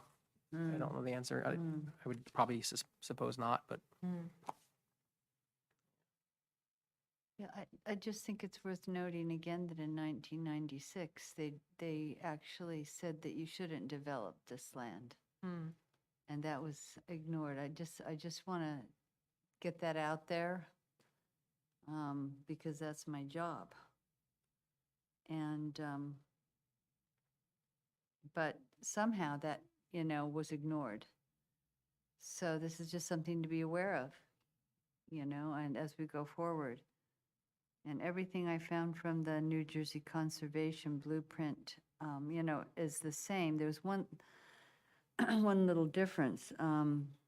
It says that little area, that last little area is prime farmland, 100% groundwater recharge area, and then they rank areas for federally endangered wildlife, and that got a score of 4 out of 5. And then the one that was a little difference that they just are now ranking is climate resilience. And it says the area is below average. And it's also listed as an ecological land for protection. And my little comment, this is going to create a lot more pollution and traffic.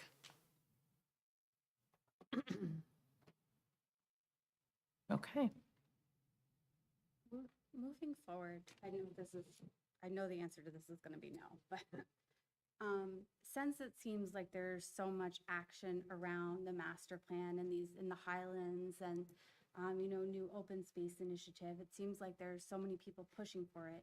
Is there ever an option to pause the review of new applications while the town develops and reassesses, like considering this? Like, it seems like, important.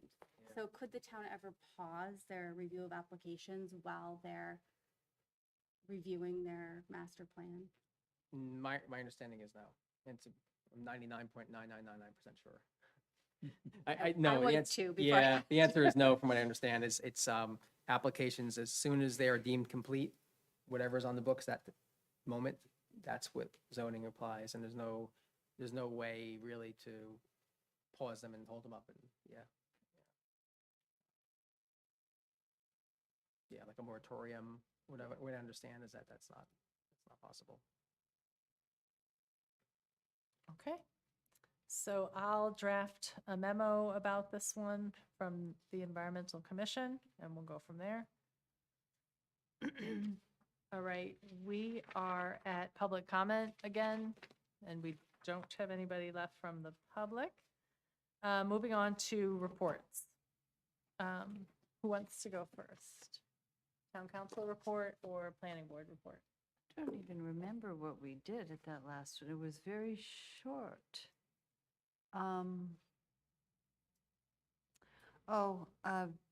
Dean will know a lot more, but what I picked up out of that was the 2nd of August, I believe? Yes. That meeting? Yeah. Okay, so Yeah. there was concerns from the public about that we need to move forward with the master plan. And there was a big discussion about the Houses Corner sign and the farm property there, and the farmer was there and his legal representative. And what I believe the planning board decided to do was to approve the sign, which is very cute, but that if it becomes damaged any way, that he would, because it's very close to the road. So if something happens to the sign and they need to work on it, it has to be moved back an additional 10 feet. Okay. And that, that they would first consult us also about the color and design if there needed to be a repair, because they didn't, they did everything afterwards. They were supposed to put in an application for the sign and Beforehand. beforehand, yeah. So those were the 2 conditions, I believe. I believe so. Yeah, I think we also were able to confirm, I think, some of the questions that the Environmental Commission had about land use and pesticides, and are there going to be structures built there? And they assured us no structures, and so there was some of that clarifications, which I think was to our satisfaction. Yeah, yeah. Thank you. There was something I had a question about when the applicant, the owner, was talking about how this came to be, that they decided to farm that land where they took all the trees down because they could get a better tax break. Is Yeah, that- it's the woodland management plan. Well, the woodland, they get a better tax break under the farmland assessment plan than the woodland management plan. Is that the way it works? Because he mentioned, Both. he mentioned the farming aspect as a way to reduce the tax. So since it was woodland, and I inferred that the tax break from farming is better than it is from woodland Yeah, no, preservation. that's a which good is- pickup, but he kept which saying that is- he had a woodland management plan also. So Yeah, there for- must be a little that was- area that he can manage and get a break yeah, for that yeah. also. Well, yeah, that's what he mentioned. The part that you can't get a tractor on was what they wouldn't Right, farm. right. So it just seems odd to me that you get a better tax break from farming than you do from preserving forest, which doesn't make a lot of sense to me. Yeah. It is residential zoned, which was interesting. And that's what created part of the problem with the sign, is because residential Right. signs, I think, can only be Right. 2 feet by 2 feet. 2 by 2? Yeah. And Two, they have, 2 square feet they or have this really nice something. sign that's definitely not 2 by 2. Yeah. But we all, I think, seemed like the planning board liked the sign. It was a nice design. It fit in. It looked like had a nice appearance to it. Yeah. And the other part was that it is actively being farmed, and he said it was Anderson Farms owner, actually, that were leasing it and using that for so it's nice to have a local farm, not, local use, and anybody who wants to preserve farms, that's a great thing. I don't want to give them a hard time, in my opinion. No. Yeah. No, Yeah. that we need more farms in Yeah. Sparta, and he said that they always have crop cover on it. And Yes, they right. rotate the crops. Oh, good. Okay. And they also put in grass in the front by the sign area, so it would help with drainage and erosion. And then they brought updated pictures, and they have a really nice stone wall around the sign, and it's all have nice flowers, so it sounds like they're looking to maintain it the right way, so, The site is very, very green right now. Yeah, so that's yeah, yeah. Oh. Nice. Okay. Thank you, Christine. Dean, town council updates? Sure, I have 2 updates. One is, I don't know, so there was an agreement in concept, I'll say, because we still need to formally revise the ordinance and get that passed, but there was an agreement in concept to actually add 2 additional positions to the Environmental Commission. So it was agreed in concept. I say that because we did take a vote. But there's an ordinance that establishes the EC, so that ordinance just needs to be tweaked and revised and then has to actually get passed, my understanding. So, Yep. but yeah, there was a conceptual agreement amongst the 5 council members that we're going to add 2 additional people to the EC. So that's a good thing. That's Yeah. great. And we're also exploring possibly having a student liaison from high school. Yeah, Great. we have to work through it, make sure it works out legal and all the other aspects to it, but meaning, we've had conversations here and, Yeah. it hasn't been presented to the council yet, but Yeah, no. we're hoping that it's something we can add on as well. The only other update really was, there's only one meeting of the council since we last met here, so that was Tuesday night. And the other conversation, which took up most of the meeting, was about the PCED zone and that ordinance amendment. And if you've seen it, or if you haven't seen it, you would imagine it was a robust and lengthy discussion with lots of great input from the public and from the council members. And it also included the property owners who were here in the public, which was nice. They came here and spoke.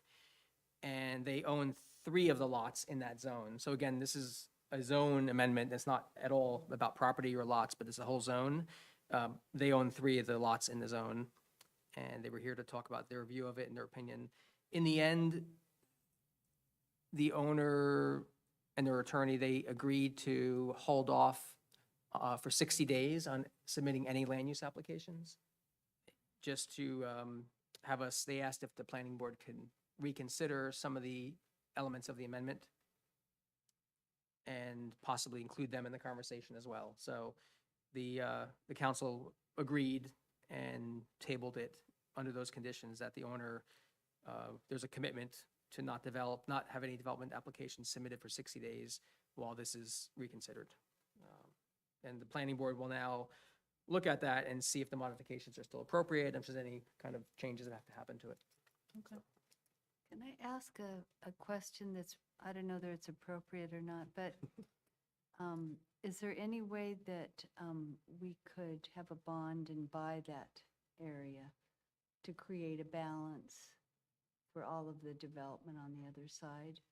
And there have been suggestions about maybe a dog park and other things that our community members have wanted.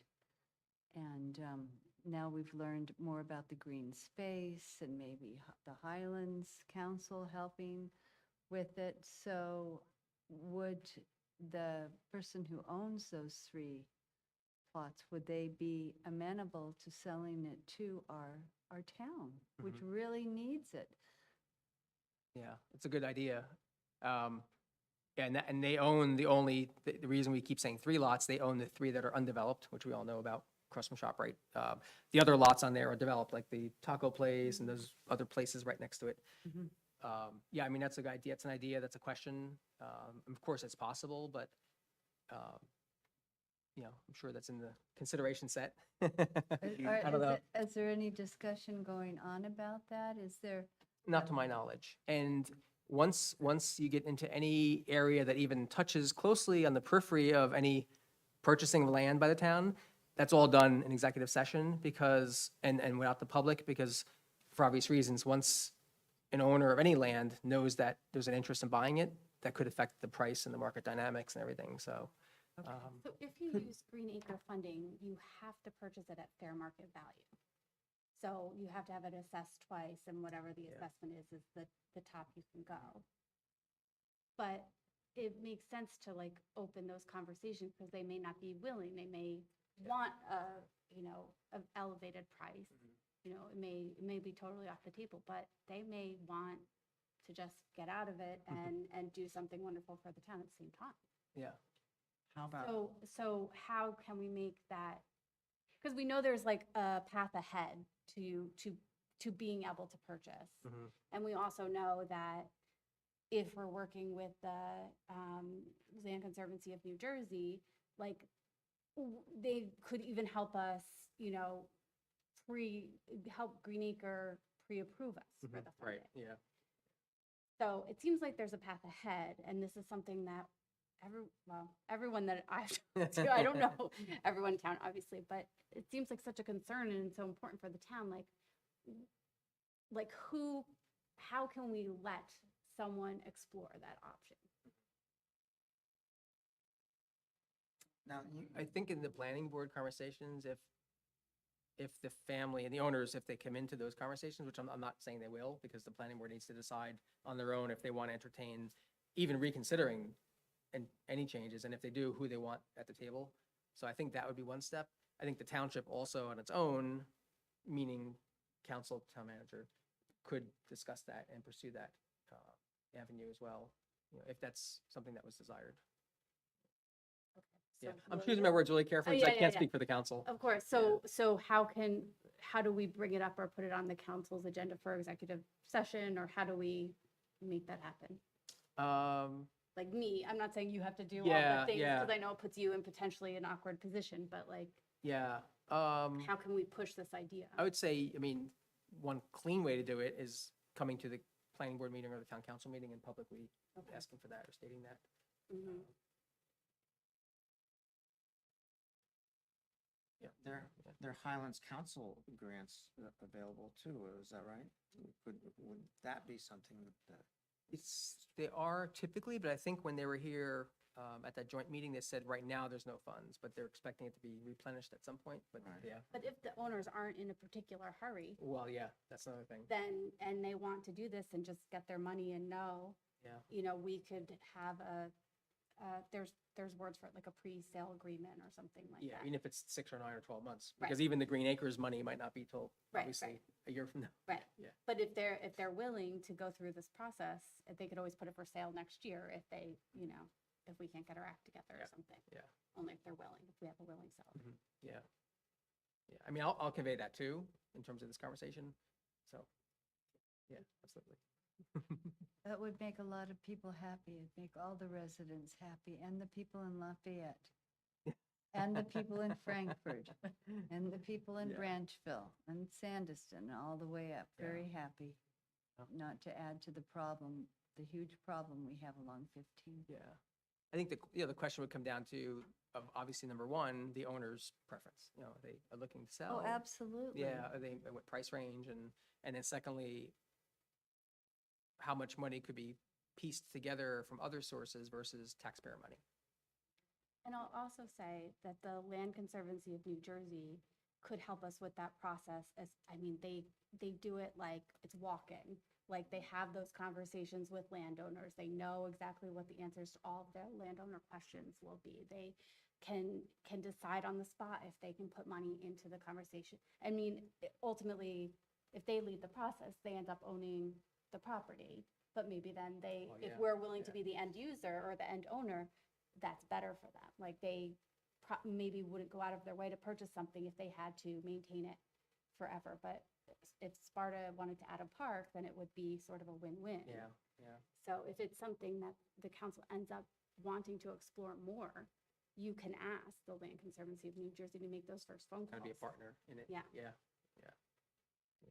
I don't know also, I mean, other nonprofits could be engaged too, right? I mean, Mhm. Nature Conservancy, I don't know what their criteria are for purchasing land. I mean, I Well, think for it has to around- be some environmental high value, I'm sure. I think they're more, their reach is a little bit for bigger regional projects No. usually, but the Ridge and Valley Conservancy is, Ridge and Valley won't, because it's not in the Ridge and Valley region. oh, that's right, it's all Highlands. Yeah. Yeah. But the Nature Conservancy is, I mean, their focus is also in the Ridge and Valley region right now with Bobcat Alley and like connecting like the state park and, you know, Hyperhumus, yeah. yeah. So, but that's not to say they wouldn't, because they like saving, Well, saving the actually, day. having aren't they good doing a lot of work reputation. with the Pollen Skill? Yes. Yes. Yeah, yeah. And I mean, maybe you can make an argument that this is, I mean, the Sparta Tribs, Sparta Junction Tribs, is that, I forget now if that feeds into Oh, the Pollen yeah. Skill or to the Wallkill? Pollen Skill, right? That's, we're all Pollenskill. Yeah. Yeah. So I mean, there is an indirect link to the Pollen Skill. mean, Yeah, it I think could what be- you're gonna run into with a lot of those groups though, are they like to purchase land that is highly forested, has high wildlife value, so that might not be the best entity, but I think another thing that I've heard is that the end user and end owner is very important, so I think that's what Linda was pointing to as well, that if Sparta would be willing to hold the land in perpetuity, that's a big selling feature for any conservation group. Because that sounds like it's one of the biggest problems, that they don't want to, these nonprofit groups don't want to be the holder of all these properties, because then they are on the hook for the maintenance and the stewardship of that landscape. Yeah, and wasn't there a transition between, didn't the Nature Conservancy own the Muckshaw Ponds? And they transferred that to the Ridge and Valley? Mhm. And then the Ridge and Valley transferred that to, or is leasing that to the food shed? Yeah, so there's that Not connect, all of the Muckshaw Ponds, just the farmland. flat Just the farmland. preserved farmland. They transferred ownership Mhm. to the food shed, but they retained all of the previous, I think we owned like a piece of it, and then the Nature Conservancy owned a piece of it, but it was sort of an outlier for them, so they transferred it to Ridge and Valley because they just didn't want to maintain it. They don't have any staff here in North Jersey. Right. It is of high ecological value with the ponds back in there. Yeah. And it is a larger piece of property. But still, there's just been no protection done at all for the Sparta tribs. Yeah. At all. And yeah, I mean, it's worth conversations because if they're, if they're flexible, if they have to use up Green Acre money before this new round of funding, like you never know. Like if we promise to have 3 acres as grassland forever, right? That we're never, there are things that they might agree to, even if it's not forested, because it does have such high watershed value. It's worth the conversation with even like the Walk Hill groups. I'm thinking of a different group that's further south, but I mean, you never know. Well, you don't know unless you ask, and we need a pathway to ask. Yeah. Right. That's appropriate and, And I think when she said, if you have a project that you're thinking of, talk to me, like you never know. Yeah, And I she can think- help pre-approve, not pre-approve it, but get it into the queue for next year's funding. Right. Right, Yeah. and she could help walk the path, Yeah. tell us exactly, Yeah, What about farmland preservation? Because that is farmland, right? Mhm. That's being farmed now. Yeah. How would that Um, possible to use? I don't know that the state is doing as much farmland preservation as they used to. But I don't know as much about farmland preservation. I know that, it would decrease the value of their farm, like if they don't want to hold it, if they want to sell it, it will be worth less with the farmland preservation because that means no developers could take it over. So if that farmer wanted to stay there forever and is looking for a way to keep their farm alive, then the farmland preservation would be a really good option. And then it would stay farmland forever when they sold it. It would just be transferred as farmland. But if they're looking for the out, then that's probably not something they're interested in. Have you heard of programs, and I don't know the name of it, where they will take the difference between the assessed value and some other value and actually make annual payments to the owner?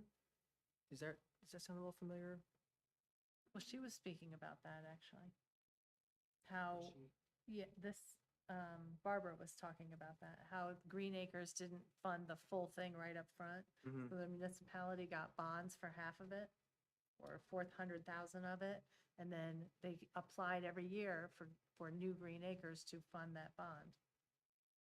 So there Yeah, was like an yeah, $800,000 property. They got Green Acres of 500 Right, only on right. 1 year, and they bonded the rest. Applied. Yeah, that's you an put idea. that on the I thought ballot, there was something else, people another would vote program for where the owner could apply and they get, if they commit to keeping it, they get a payment each year in lieu of, I only know of like the tax deduction each Okay, year that yeah. they have to like meet certain standards to qualify. So in each that year. case, she wasn't talking about the owner. The Right. The Yes, city right, took right. the bonded money out. yeah, The city paid up front and then got reimbursed. yeah, kind of like a loan, sort of a loan, Yeah. yeah. Well, great ideas. Yeah. Great conversation. Yeah. Okay. Unfinished business. So the subcommittee on the invasive species, which is Linda and I, we did. These are plants, right? Yes. Invasive Still, species, yes, plants. plants, Yeah, okay. still talking about plants. Okay.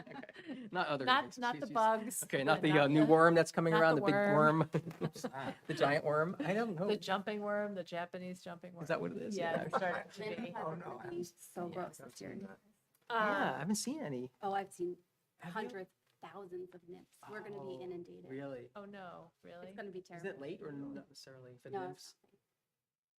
Yeah. Okay. Where did you see them? all over my property. They're everywhere. Really? Yeah, like first they're like Black and white. little black and white and they jump and then now they're red and black. So they haven't turned into moths yet.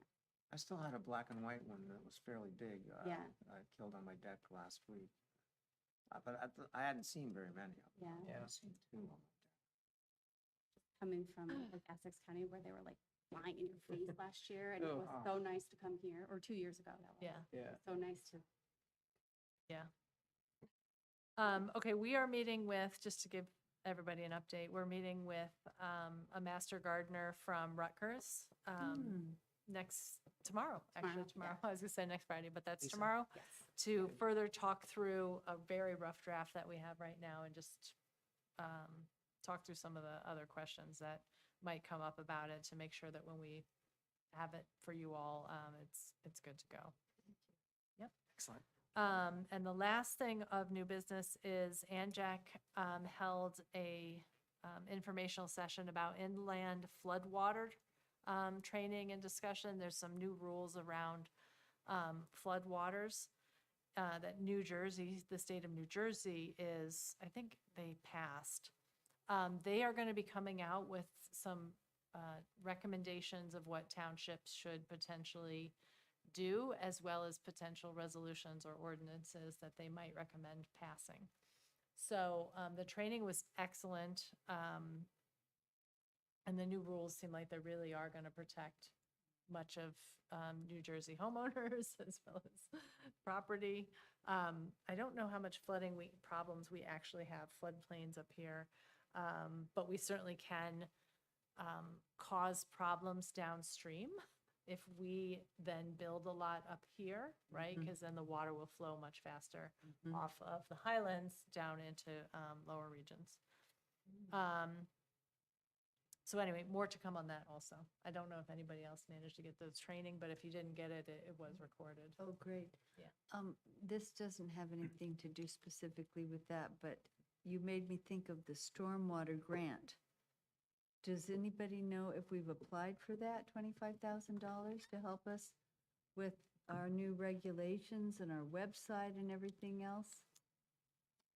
I believe yes, although I need to confirm 100%. I did ask about it, and I got the impression we had, but I just want to make sure it was only a verbal discussion. I want to make sure it was the same thing that we're talking about, but I think we have after last month's. Because all yeah. the tier A's got the 25,000 and the tier B's have to be tier A's now. So to convert, they get 75,000. So we only get 25,000. But that's great because there's a lot of things that have to be done with website and cleaning out the outlets, outflow areas, and you have to have a record of that and a map of that, and all has to be posted. It's a new deal Yeah, for our yeah. website.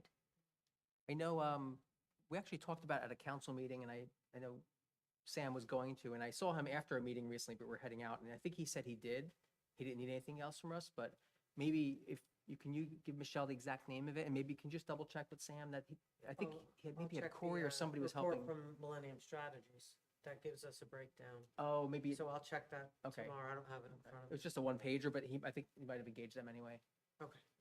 What was the name of it? Do you recall exactly? I don't know the exact name of it off the top of The my word head. stormwater, I'm It's just sure, is one what- little page. You have to have like 3 or 4 signatures, though.